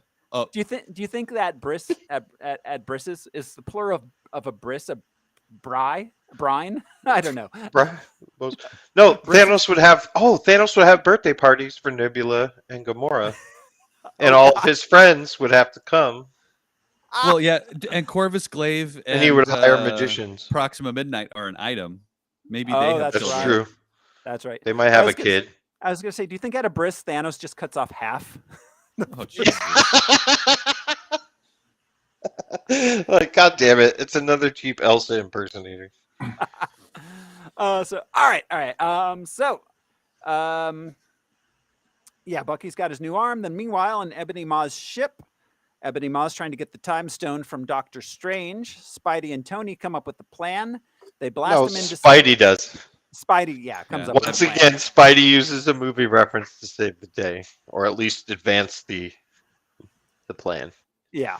Well, and yet another Fox Disney property. The first one was Oh Empire. well, there's that too. Oh yeah. This one is now Alien. You know, Mm. the mouse Keep owns it all. in the family. Yeah. So yeah, they blast him into space. Tony decides they free Doctor Strange, but they decide not to take the ship back to Earth so that the battle will have fewer civilian casualties. Meanwhile, on Thanos' ship, we find out that he's torturing Nebula, who's the one that revealed to him that Gamora knows the location of the Soul Stone. Another great shot, Yeah. reminiscent Oh. of the comics. Yeah, Yeah. where Nebula. That- All I don't- Dissected. Parted out and There's floating. a shot. There's a shot just like this where she's horizontal, but it's not from Infinity Gauntlet. It's from a later Thanos run. But she also gets disassembled by Thanos constantly. Yeah. She's her- all like, disassemble Nebula 5? Karen Gillan's screams are still jarring every time. Every single Yeah. time I watch this scene, I am like reaching for the remote to turn the volume down because it just sends a chill down my spine. Again, Joe and Anthony Russo were shocked that this made it past the edit. They were like, we did not expect them to allow us to have her be tortured so viscerally. Yeah. They had to make the purple guy. Yeah. Yeah. They had to do a lot of work with Thanos in this one movie They Well, and- did. to get This you to is- believe a lot of shit for having first teased him in Avengers. Yeah. Yeah. For him Well, and being this around. is his movie. It's It his is. story. Well, sure, of course. He's yeah. the It was protagonist. brilliant to have a big bad. Yeah. Whether they retconned a lot of shit, which we know they did, Yeah. but it was great idea to have a big bad. It was a great idea to have a big bad. And Andrea just says, Gamora was willing to die to keep this secret, but can't make it through 5 seconds of Nebula torture. Yeah, I feel like she should have been willing to sacrifice those around her as well. But I mean, I agree, but that is also a running theme in this, obviously, with Well, Tony and Stephen Strange at the end. But Well, like, and I mean, even at the beginning, people giving shit up real quick. Loki with Thor, it's a constant theme that people are willing to make sacrifices, but they're not willing to sacrifice those they love. They're Yeah. only willing to Right. sacrifice themselves. Gamora's Right. long-running arc from the beginning of the first Guardians till That's a good now point. is she is softened by her relationships, and Right, now a real family. Yeah. she's finally established a foothold with Nebula, and she doesn't want to lose that, even to save the universe. It's interesting the complexity of what they're trying to flesh out with Gamora. Similarly, because her and Thanos have the most complete arcs in the movie. Yeah. Yeah. Well, yeah. So yeah, that's the thing. I mean, Thanos really basically has a hero's journey through this. Like, Oh, if you look at him absolutely. as the protagonist of the does. film, Right. yeah. Well, Um, and And I it's mean, a dichotomy to his cold calculated plan. Do you know what I mean? And- Like, I have to do the right thing for the people I love. Where Thanos loves, even though I don't believe him, he loves to tell you how dispassionate this mission is of his. Yeah. How he's doing it so clinically. He doesn't feel anything about it. Yeah, right. Yeah. Yeah. So in contrast, You had mentioned hero's journey. Every character in this story has a single line motivation and story arc. With the Yes. exception of Thanos, his is more complicated for obvious reasons. Right. But it's interesting to see how they head faked us with story for these other characters. Mm. You know, we'll get to Thor's arc when they get to Nidavellir and all that stuff. But each character, you think like, oh, all these things will come together and they'll win. It's really cleverly done. That Yeah, they're it is. shuffling around all these other characters, and you think like, oh, this will all come together in the end, and they'll win. right? You're Right. right. Well, yeah. And we even Yeah. get those triumphant moments. Like, yeah. Well, okay, we'll get to it. Yeah, Anyway, so, yeah. all right. So she agrees to take Thanos to Vormir, and they teleport away. Meanwhile, Thor, Rocket, and Groot arrive on Nidavellir. Rocket gives Thor a butt eye, only to find that He gives him a new glizzy. yes, That's slang for glass eye, right? yeah, Yep, Glizzy, yeah. My Or understanding. Shizzy. is- Yeah. Right, Glizzy. It's all winking. I really appreciated the talk between Groot and not Groot, between Rocket. Rocket and Thor. They have Um, several. They have some in Endgame that are truly touching. Yeah. I really appreciated the line because he's like, "Are you sure you're up to this particular murder mission?" Mhm. And Thor says, "The rage, vengeance, anger, loss, regret—they're all tremendous motivators. They truly clear the mind. So I'm good to go. They truly clear the mind." They truly clear the mind. Rocket says, And a testament to his acting because, like, while he's saying that, his voice is trembling. he's emoting, yeah. Yeah, totally. but it's hilarious at the same time. Mm-hmm. Yeah. It's And then he somehow goes- funny. He goes back to that warrior attitude, like, well, I don't have anything else to lose at this point, kind of thing. Mhm. And Rocket, Oh. Rocket says it at another time, but like me, I got a lot to lose. I got a lot do to have lose things to personally. lose. Yeah, Yeah. right. Yeah. When we Rocket's first met this response- guy as this mutated robot raccoon thing that hated everyone and everyone hated him. Yeah. Now he's got a lot to lose, and he has like 4 friends. It's interesting to me. He has a lot to lose, and he's willing to say that out loud only in front of Groot. He would never say that in front of Gamora or Peter or Drax. Oh, yeah, Yeah. never. Yeah. Never. So, all right, they get to Vormir, only to find Nidavellir. Nidavellir. I'm sorry. They get to Nidavellir, only to find that Thanos was already there, forcing them to forge his Infinity Gauntlet, destroying the forge afterwards. Question? Do you have a question about this one, Thoreau? The timeline on this, because we saw the Infinity Gauntlet in 2015. Yeah, I mean, and we saw it in Ragnarok, the imposter one, the fake one. yeah. I So, You're right. It had to have been around when Odin was around because the fake one was in his trophy room. Do you know what I yeah. mean? Yeah. Like you don't have a replica of something until the thing itself is famous. You know what I mean? yeah. Yeah, exactly. So- Nobody's made imposters of my paintings. So, yeah. So, It has to be a famous painting. well, Josh, I'm going to work on that then. Which one's the real one? Who cares? So, yeah. So either They've been ignoring the dwarves for a little bit now. it's been a long time. And also, so what was Thanos Parliament doing? recognizes the dwarves. Yeah. And also, so like Thanos seems like he's in a hurry. Like, I got to get these stones now. Like yesterday. But he My had like fucking boss. he apparently has the Infinity Gauntlet for 3 years and is like, I'm going to wait. I'm a real last Oh, wait, kind we of guy. see. Yeah.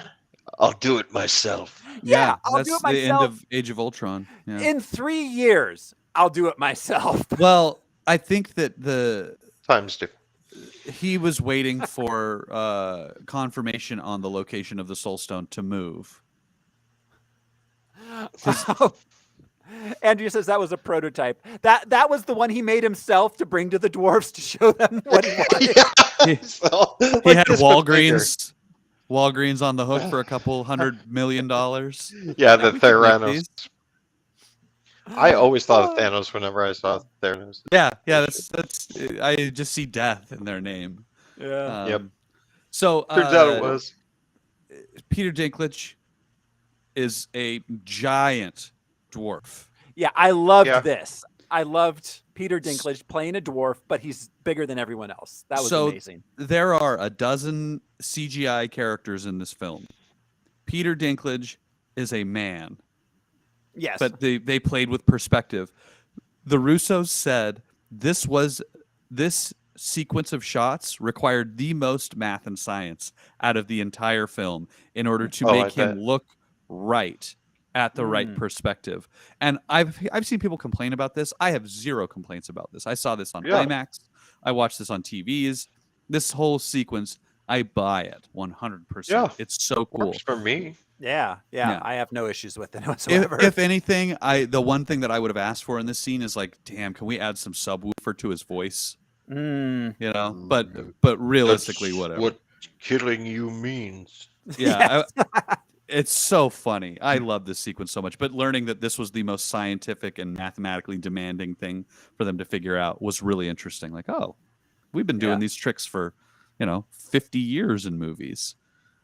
yeah, that was pretty cool. Yeah. So all right, so he says he agrees to forge a new weapon for Thor, an axe he calls Stormbreaker.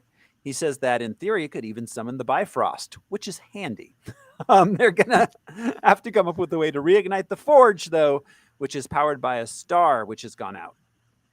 Back on Thanos' ship, Nebula escapes her captivity, heads to Titan, contacting the Guardians to meet her there. Tony, Spidey, and Strange arrive on Titan as well, crash landing the ship. There they meet Peter Quill, Drax, and Mantis. Strange uses the Time Stone to view millions of possible futures, seeing only one in which the Avengers win. The group formulates a plan to subdue Thanos and remove the Infinity Gauntlet. I love when Tony has that "we're fucked" moment. Yeah. You know, like the guy who assembled the greatest minds and bodies on the planet. Now he has to fucking like put something together with broken Legos. You know what I mean? Yeah. And he has that like, fuck, that my money means nothing here. I'm not near my technology. I have only X amount. And these are the guys I have. Have you heard a word I said? I Right. think he would have been more confident had it been him, Strange, and Peter Parker. They would have just He would have been like, yeah. cool, I can work with this. Yeah. Right. Well, but yeah, instead he's like a little out of his element. He has to partner with Yep. like these aliens and yeah. Yeah, they don't hold him in any esteem. That's automatic, like on Earth. You know, Mhm. Tony can Yeah. walk through doors, but Peter Quill's like, what, am I supposed to say Jesus? That's such a funny line. I What love that. master do you serve? Who writes Strange's lines? Because they are like the most Star Wars clunky God, dialogue ever. Like, Yeah. but Here Quill's to response is great. Quill's like, what master do I serve? What master? Yeah, Yeah. what? Yeah, 'cause he's never. Yeah, like the closest was Yondu. Yeah. So I've heard a lot of I've read a lot of posts about Doctor Strange, about the math of how many situations Strange looked through, the 14 million whatever it is, 14,605,000. right, with the with it being a one thing, or with the major complaint being like he did not look through nearly enough. He should like That's true. like it's not the one in that many, it's he probably should have been in the trillions. Yeah, Well, you're right, because they put an exact number. Because if you had just said, I've seen millions of outcomes or billions of outcomes, but you're right, such a specific number. It's like, just do a couple more.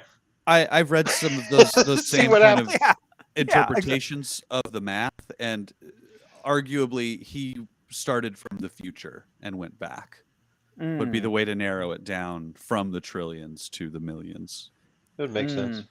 Yeah.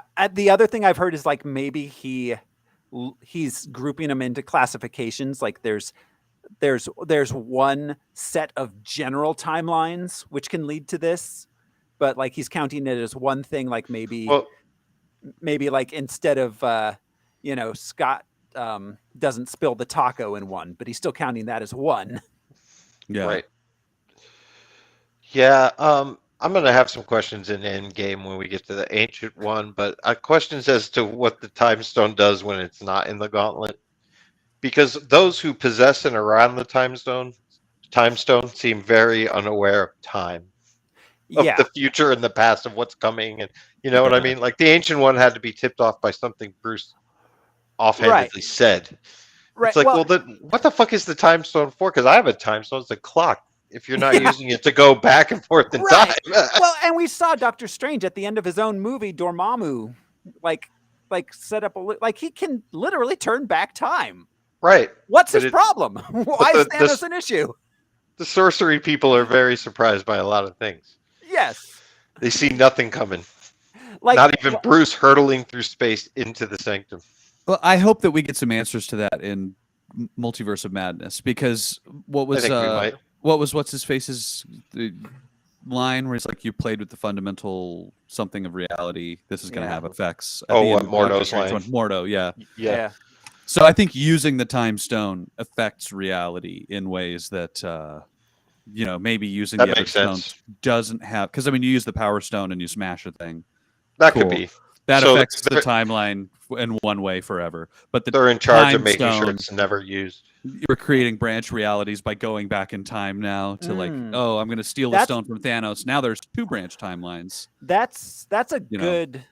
good point, is that with the advent of the timeline thing and the Loki Yeah. show yeah. and the DBA,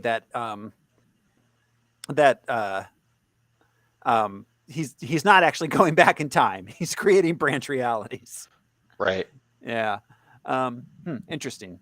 That's a way of looking at the time stone I never thought of before. It doesn't literally turn back time. It just messes with the and multiverse. And that's Messes why with time, yeah. the Ancient One can't look past their moment of death, because it would fuck with reality to be prodding around after you're dead. Oh, well, that's a part of the Back to the Future Yeah.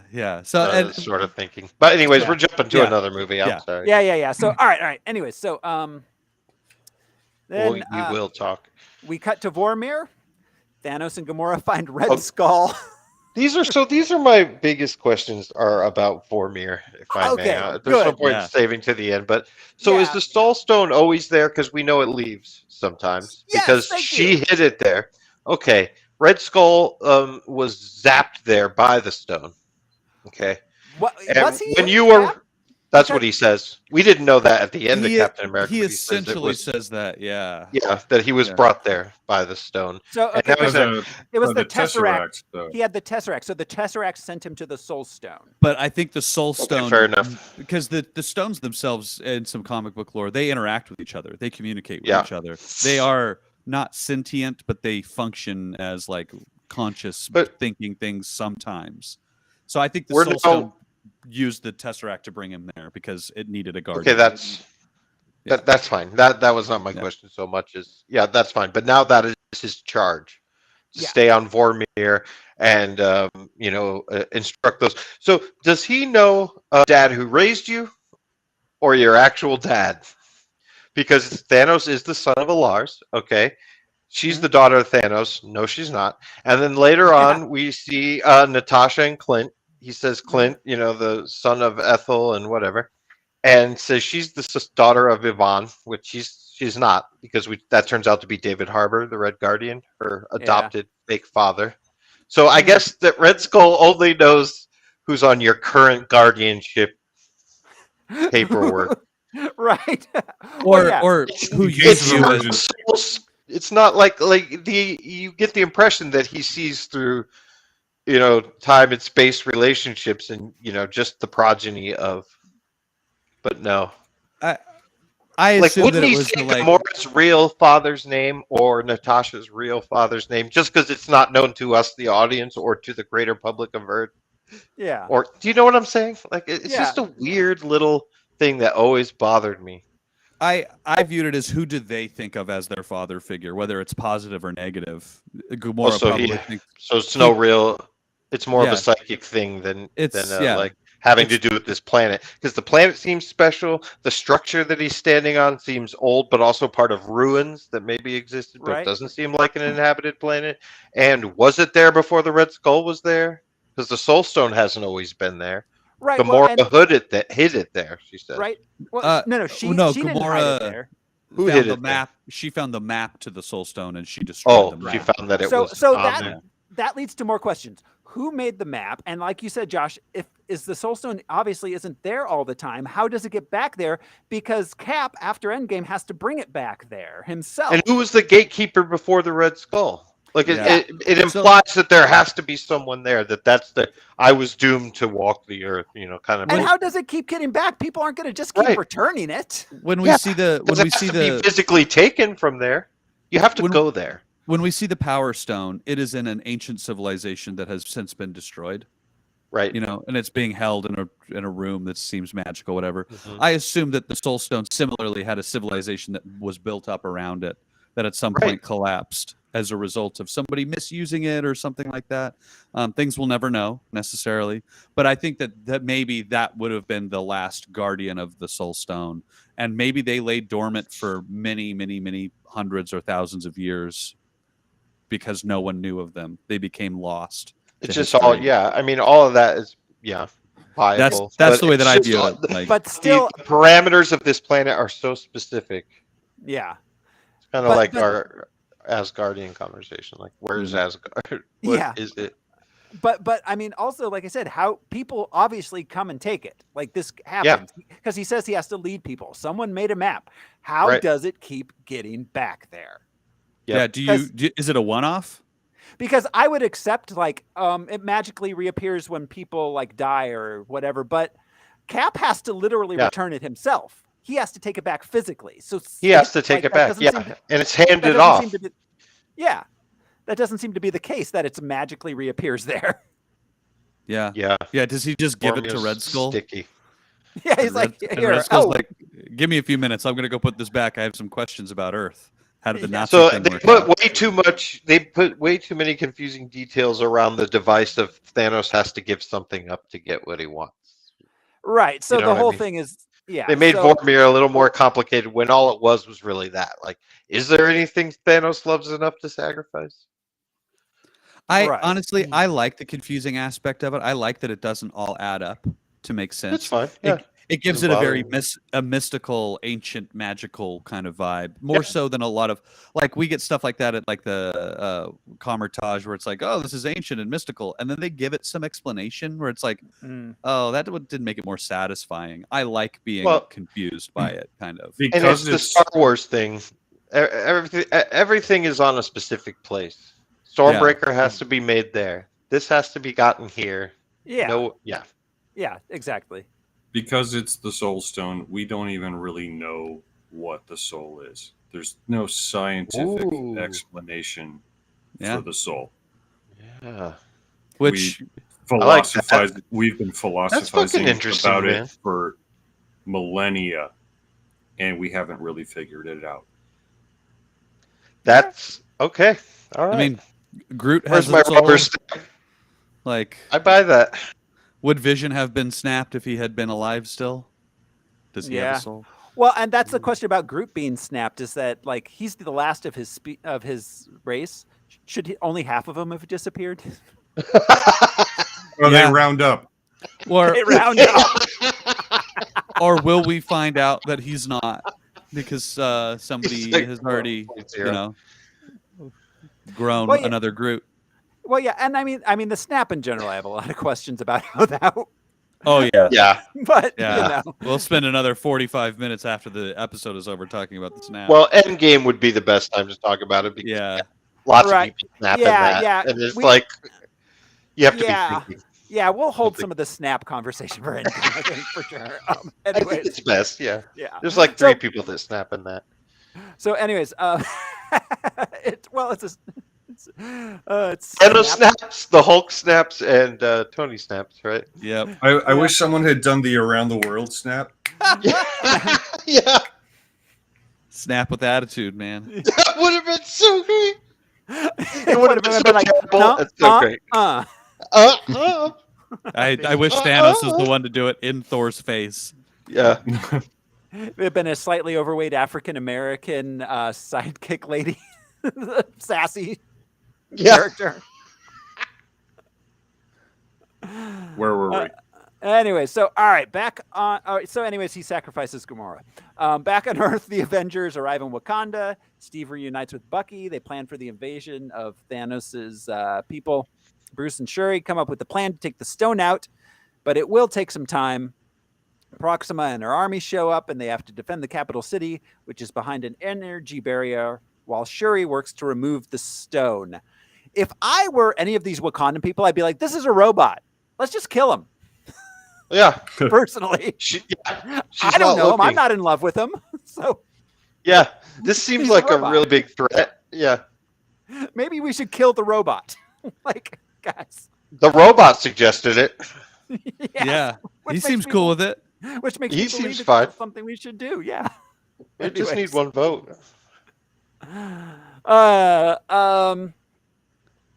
So yeah, then on Nidavellir, Thor reignites the star, but the forge's iris is closed. The forge won't work. Thor decides to hold open the door.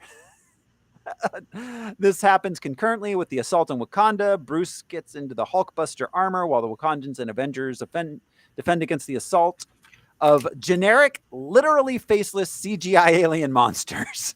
Yep. Well, Uh, the Outriders exist in the comics. They are a comic book thing. yeah. They were like a step below the Chitauri, like, Yeah, Just, Yeah. but yeah, Which- cannon fodder. which is Yeah. interesting because we've seen the Chitauri. We don't see the Chitauri in this. You see one Oh, we do. that's working Oh, on that's right, Nebula. on She Nebula. snaps his head. But you're right, just yeah. the one. Thanos does not have a monolithic army. He has an army from many, many alien races. Yeah, because it's just conquering and colonizing. Yeah. Yeah. So all right. Then Thor holds open the iris on Nidavellir, allowing the axe to be forged. Groot uses his own arm to create the handle. Badass. Yeah, that was cool. It's imagine another movie where a character sacrifices their arm to make a thing. Yeah. Like And you don't now get the it's- circumstances. No, It's you don't. imbued with Asgardian power, and now Stormbreaker's imbued with Groot power, the species of Groot. That regenerative power, and Mhm. it's badass. Yeah, it is. So Thor opens the Bifrost, and he, Rocket, and Groot arrive in Wakanda to reinforce the Avengers. I love Thor's arrival so much. Oh, dude, the screaming in the movie theater. Yeah. And Bruce, you guys are so screwed now. Yes. Yep. So Silvestri's Avengers theme, we hear it when they're fighting at the train station in where were Yep. they? Berlin. When, Yeah. when Well, yeah. Cap is Scotland, but when Scotland. Cap is revealed, there's Yeah, a well, spell. that's the Captain America theme. That dun dun dun. Oh, you're right. You're right. That was. Sorry, I interrupted, Brian. That and this moment, Silvestri he was like, well, why don't we just do this, and like played on his phone the themes from those movies, and everybody in the room was like, we can't do anything else. What else would we play in this Yeah, moment? you just have to play like the full Avengers triumphant theme. Yeah, Yeah. it's so great. Well, and this back to the like pulling the hood over our eyes to make us think like, oh yeah, Thor's got this. The whole time Thor is like on a mission, singular focus, getting a Thanos killing weapon. I'm gonna do this thing. He shows up triumphantly as the Avengers are on their heels. Mhm. Yeah. Like we are now led to believe that it is in the bag. Thor is here. The gang's all Yeah. back Yeah, together. Well, Tony's because got it's this. we've seen Thor run headlong into battle, but usually that was his arrogance and his pride and shit. But now he's angry. Yeah. Now it's like, it's not just him running headlong. It's where's that fucking guy? Where's Yeah, the Bring no. guy? me Thanos. The me. delivery of "Bring me Thanos" is like, damn. Like, oh Yeah, shit, man! it's He's gonna hardcore. fuck that guy up. Yeah. Yeah. He's never fought me before. Yeah, he has. He's never fought me twice. That's such a great line. Back on Titan, Thanos shows up and justifies his plans. He tells them all about his his half population theory. It's some real eugenics level kind of like. Of course it is. Yeah. Ooh, Like, life is not But just it's- a numbers game. But This it's is- random. this reminds me Yeah, of a it's dispassionate and random. this reminds me of a But is it? teenager who's recently gotten into libertarianism, explaining it. Yeah, about personal freedoms and Yeah. enough to go around. It's like if people starve, they starve. What can I do? Yeah. You know, like They yeah. have You to, can't yeah, tax people. bootstraps and shit. And, Yeah. you know, Yeah. So Darwinism thrown in a little bit. yeah. So Nebula arrives and helps the others subdue Thanos. Then she, hits him with a ship, yes, which is her move now. She tried to hit Gamora with the ship. that's right. She I forgot she did down it into before. yeah, she did. That's kind of ratchet. I love it. Yeah.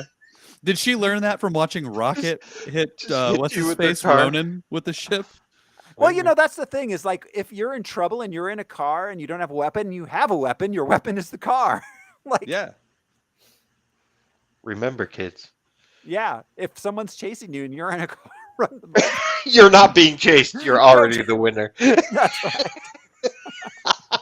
That's just a dude running after you. Just remember, kids, the car is a death machine. It is. Yeah, and at this For point, fun. yeah, at this point, Peter Quill ruins everything. Mantis is a badass. She was able to subdue a Celestial. She subdues Thanos. Yeah. One of my Mhm. favorite improvised lines in this movie, because a lot of this wasn't improvised because there were so many moving parts. They were improvised, like sitting in listening sessions and then ADR and that kind of thing, and going back reshoots. But Peter Quill says, "For the record, this was my plan." That was 100% Chris Pratt improvising that day of shooting. That's awesome.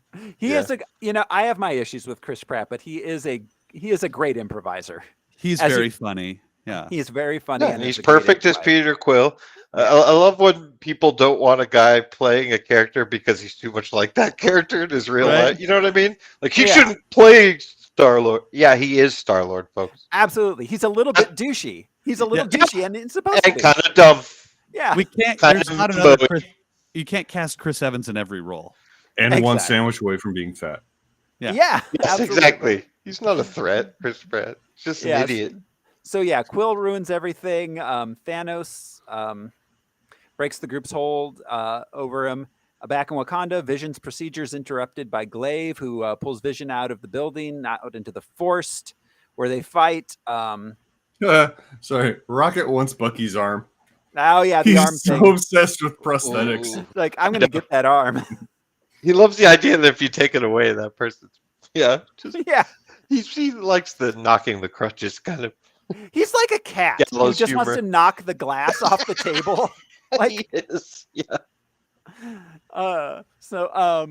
On Titan, Thanos wounds Tony, is going to kill him, but Strange offers him the Time Stone in He exchange. dropped a moon on them. Yeah, Yeah. he did.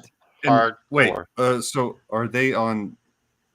They call it Titan over and over again. Is it supposed to be a moon of Saturn? A crash to I- another? It's a different. I don't Titan. think so. I think it's a Yeah. whole different planet. I think they- Because also timeline wise, it took them so long for the circly spaceship to get there. Yeah. The strangely Um, designed. It space. must have been so very far away. yeah, I think even in the comics it was retconned quite a while ago to not be the moon of The Saturn. moon of That- Jupiter. Is And- it Saturn? Saturn. Saturn. Yeah, Saturn. and they would have seen the civilization Yes, from Earth we would with have our- noticed. with their giant telescopes. We would have noticed that. Yes. Or an Eternal is from, yeah. So yeah, anyways, so Thanos teleports away to Earth after getting the final, or after not the final, but after getting the Time Stone.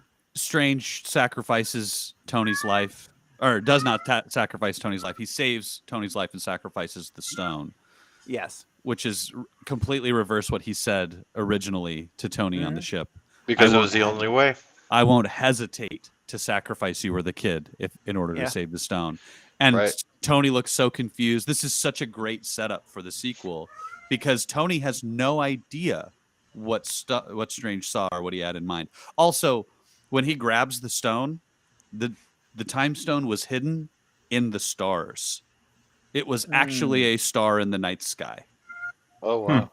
And I never caught that detail. Oh right, but- because the other one was fake. The one in Yeah. his amulet. But yeah, Yeah, when he grabs, I thought he just brought it out of thin air. No, he pulls it. You see it grow in size from a star in the distance. That once he moves it, that star is gone. That's a subtle Wow. little Cool. detail. But one of That's the photography directors suggested that as an idea, and they ran with it. That's awesome. Cool. So all right. Another fun line that was before that, I think, was when Steve meets Groot. It's like, I am Groot. I am Steve Rogers. Steve Rogers. Well, yeah, that. super earnest hand on his chest So too. sincere. Yeah. Yeah. Well, and yeah, exactly, because they're both very sincere, emotional beings. You know what I mean? Yeah. I mean, Steve a is lot. kind of a Groot.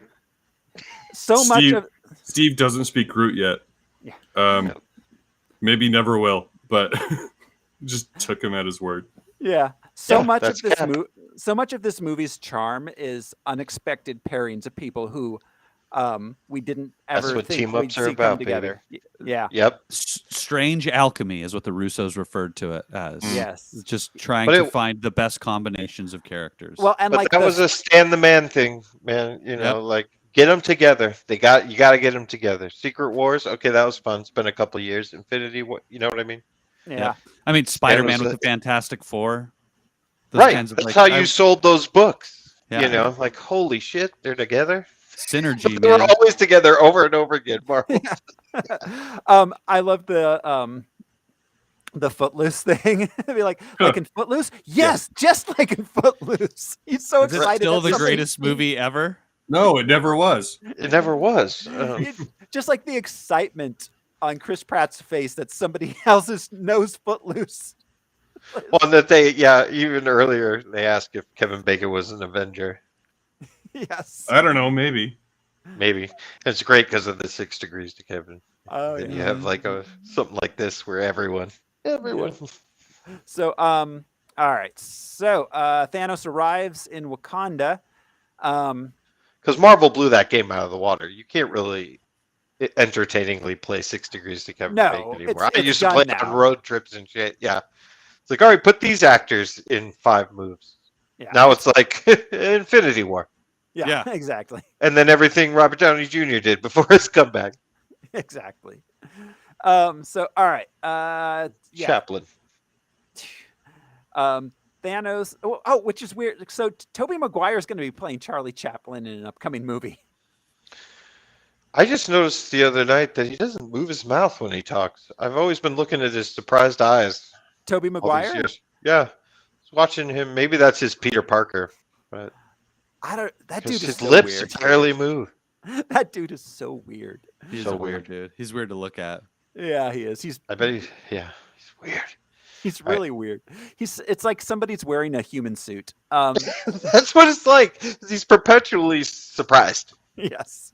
And Somebody non-human is wearing a human suit. Yeah. yes. Like D'Onofrio, Men in Black. So, yeah. All right. So, Thanos arrives in Wakanda.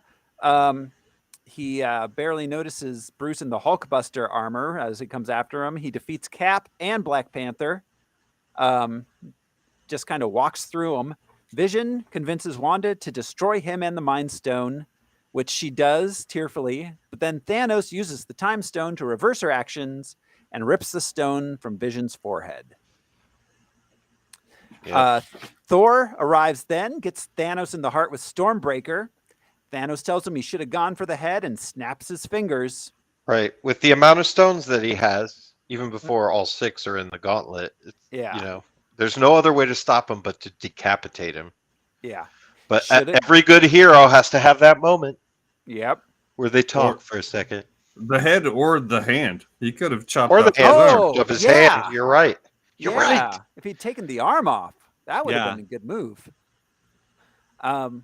Yeah. So Anything other than what he did. Yes. Yes. Thanos experiences child Gamora in some sort of mind realm for a moment, and then comes back to the present. He teleports away, and half of all life in the universe disintegrates, including Bucky, T'Challa, Groot, Wanda, Groot. Oh my god. Falcon, Spidey. Mantis, Drax, Peter Quill, Doctor Strange, who tells Tony in the last moments there was no other way, and then Peter Parker, like you said, who falls to dust in Tony's arms. And the only one who feels it before it starts to happen to him is Peter because of his spider sense. Yeah. Yes. And It's Mantis. heartbreaking. Mantis Yeah. just says something is happening. Right. Mhm. Yeah. But yeah, Peter and Groot's, I don't know. They both hit me so hard in the gut when I saw this. Just so sad the way Yeah, that teen- Peter teenage starts Groot. Oh my gosh. one that just rocket, like Well, and this is the second time he's had to watch Groot die. right, Yeah. Yeah. right.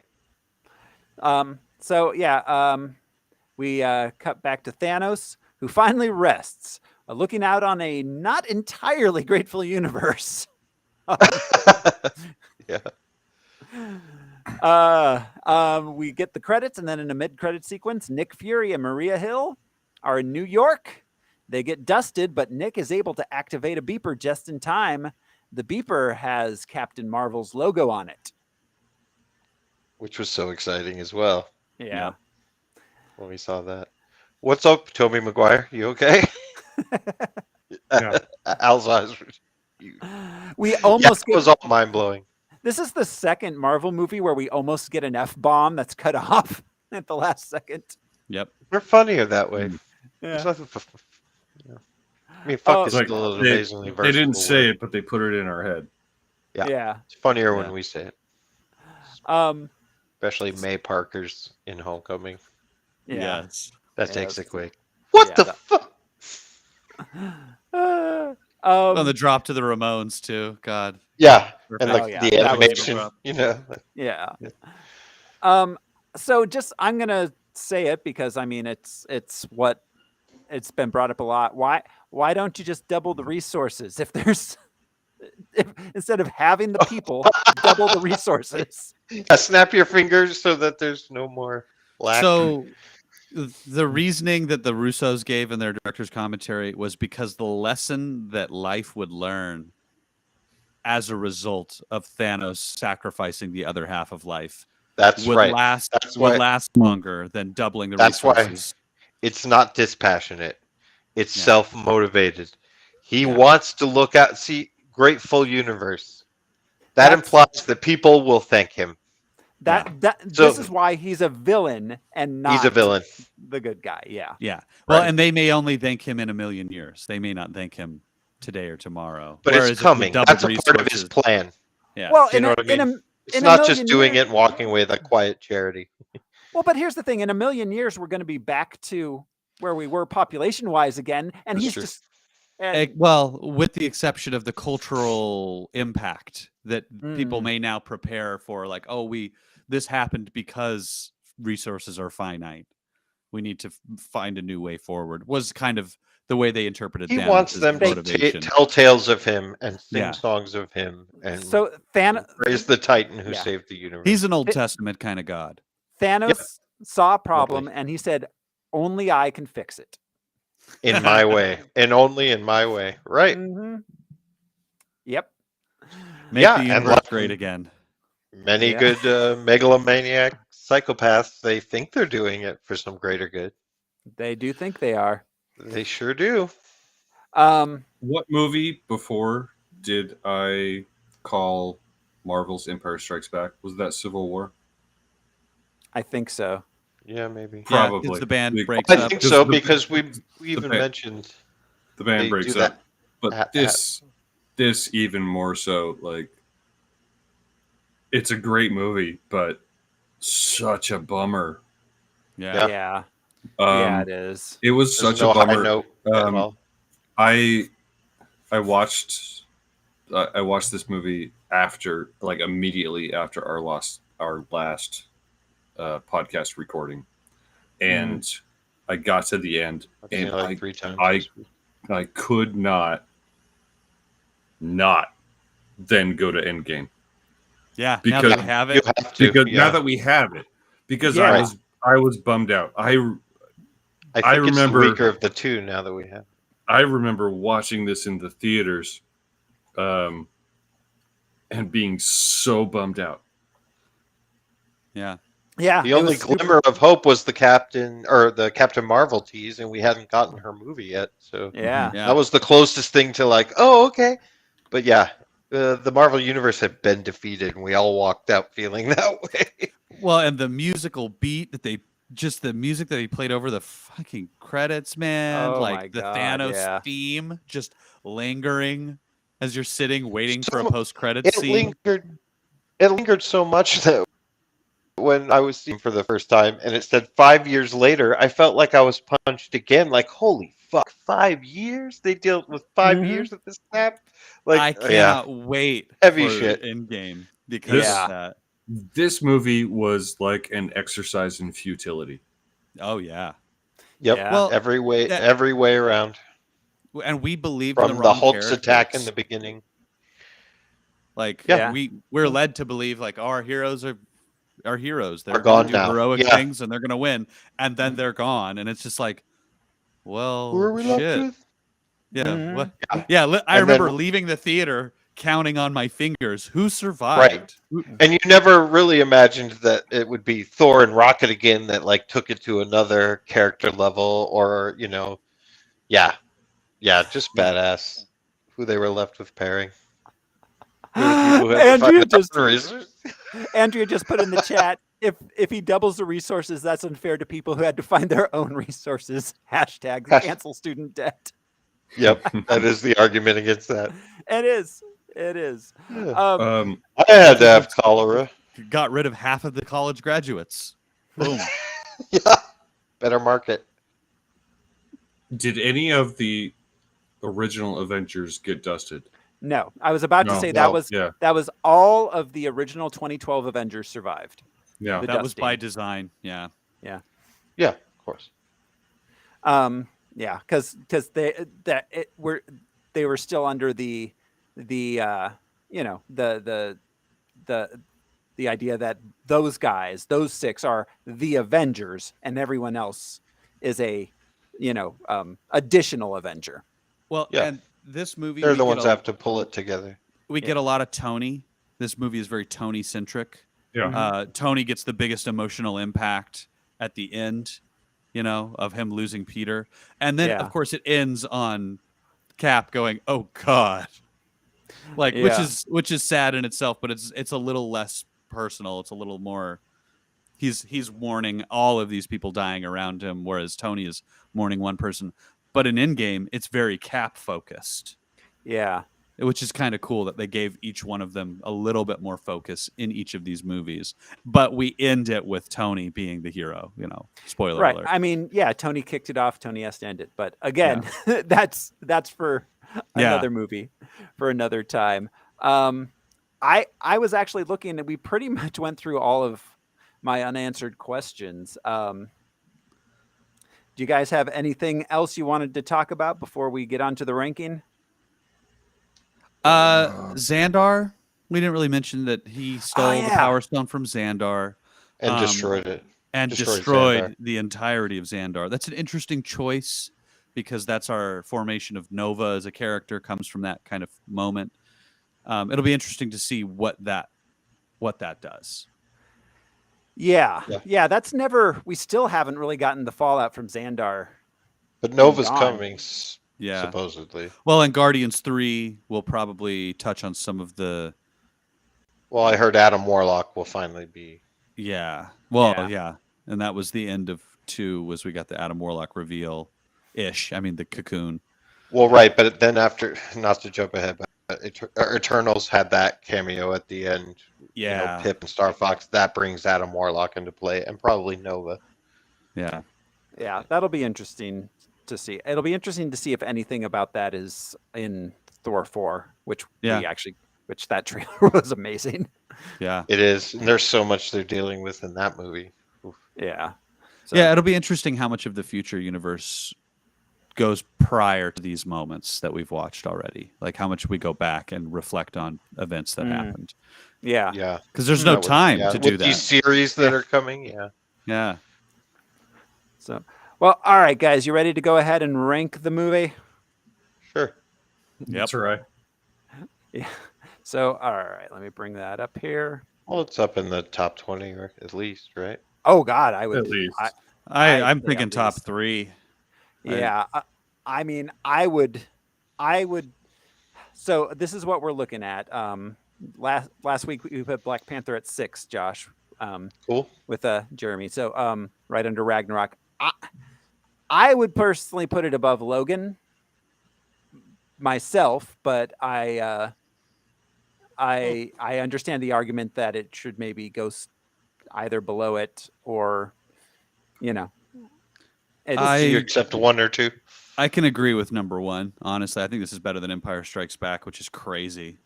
wow, to wow. think. Well, I don't even don't- compare them. Huh. Yeah. I don't know if I can. No, I don't agree think that it's better than. I don't think it's better than Dark Knight, but I'm not getting on a soapbox. I'm not going to argue. But it would be fine at number 1. It makes sense for what we do here. Al, what are you thinking? Well, I mean, it's at least better than Civil War. Yeah. Arguably. I could comfortably let it sit at number 1 for a little while. Have you ever been uncomfortable in one of these? And how long did it last? Well, if it lasts more than 4 hours, Um, Then See, you took the Dr. Good rankings Fix. too seriously? All right. so all right, so we're all in agreement. Number 1's cool. I'm still uncomfortable that Orgasmo is not at number 1. All right, Oh. we're putting Infinity War. I'm sorry. Never want to talk about it. There's no need to be uncomfortable. Life is incredibly short. Look, I'm seeing a psychologist about that. Yeah. About Yeah. about Orgasmo. About the rankings. All right. All right, so that is it. We've got a new number 1, Infinity War, going at number 1 on our big silly list. That means we're drawing a close to this week's movie, and we will be looking forward to next week's movie. Next week on Harmless Phosphorescence, we are going to be watching Deadpool 2. That's fun. Cool. Luck is a superpower. Yes, it is. And Thanos is back as a Yeah. different guy. Brolin without that nutsack of a chin. Yeah, that's right. Brolin. I've Though the actually streams are swollen. been saving my viewing of Deadpool 2 for like the podcast. Oh, you haven't Oh. watched it yet? I have not seen it Hey. yet. I think before I was just lazy and didn't watch it. But now, But now, for purpose, yeah, I've turned all my into choices. Yeah, for this sits reasons, better. But for Um, reasons now. yeah. Now I have reasons. yeah. So that hear is ya. next week. That is next week on Harmless Phosphorescence. Thank you, everybody, for hanging out with us. This has been your host, Thoreau Smiley. I bid you farewell and good luck, morons. I forgot to write any down. So I'm Josh Cece, and Shy Glizzy says, "Go for the head." Let me just say, if aliens wind up implanting eggs in my chest or something and I eat one of you, I'm sorry. I'm Brian Lash. All right, accept it. I'm Alaric Weber, and my movement is so slow that it's imperceptible. That is True. That's way Yeah. too close to home. Way Is too that true. Is that a Zarg That net is now? real. Or are you just happy Yeah. to see us? No, it's a Skriddle. All right. And if you have something you're trying to get to on time. Yeah. Thanks, everybody. We'll see you next week. Bye.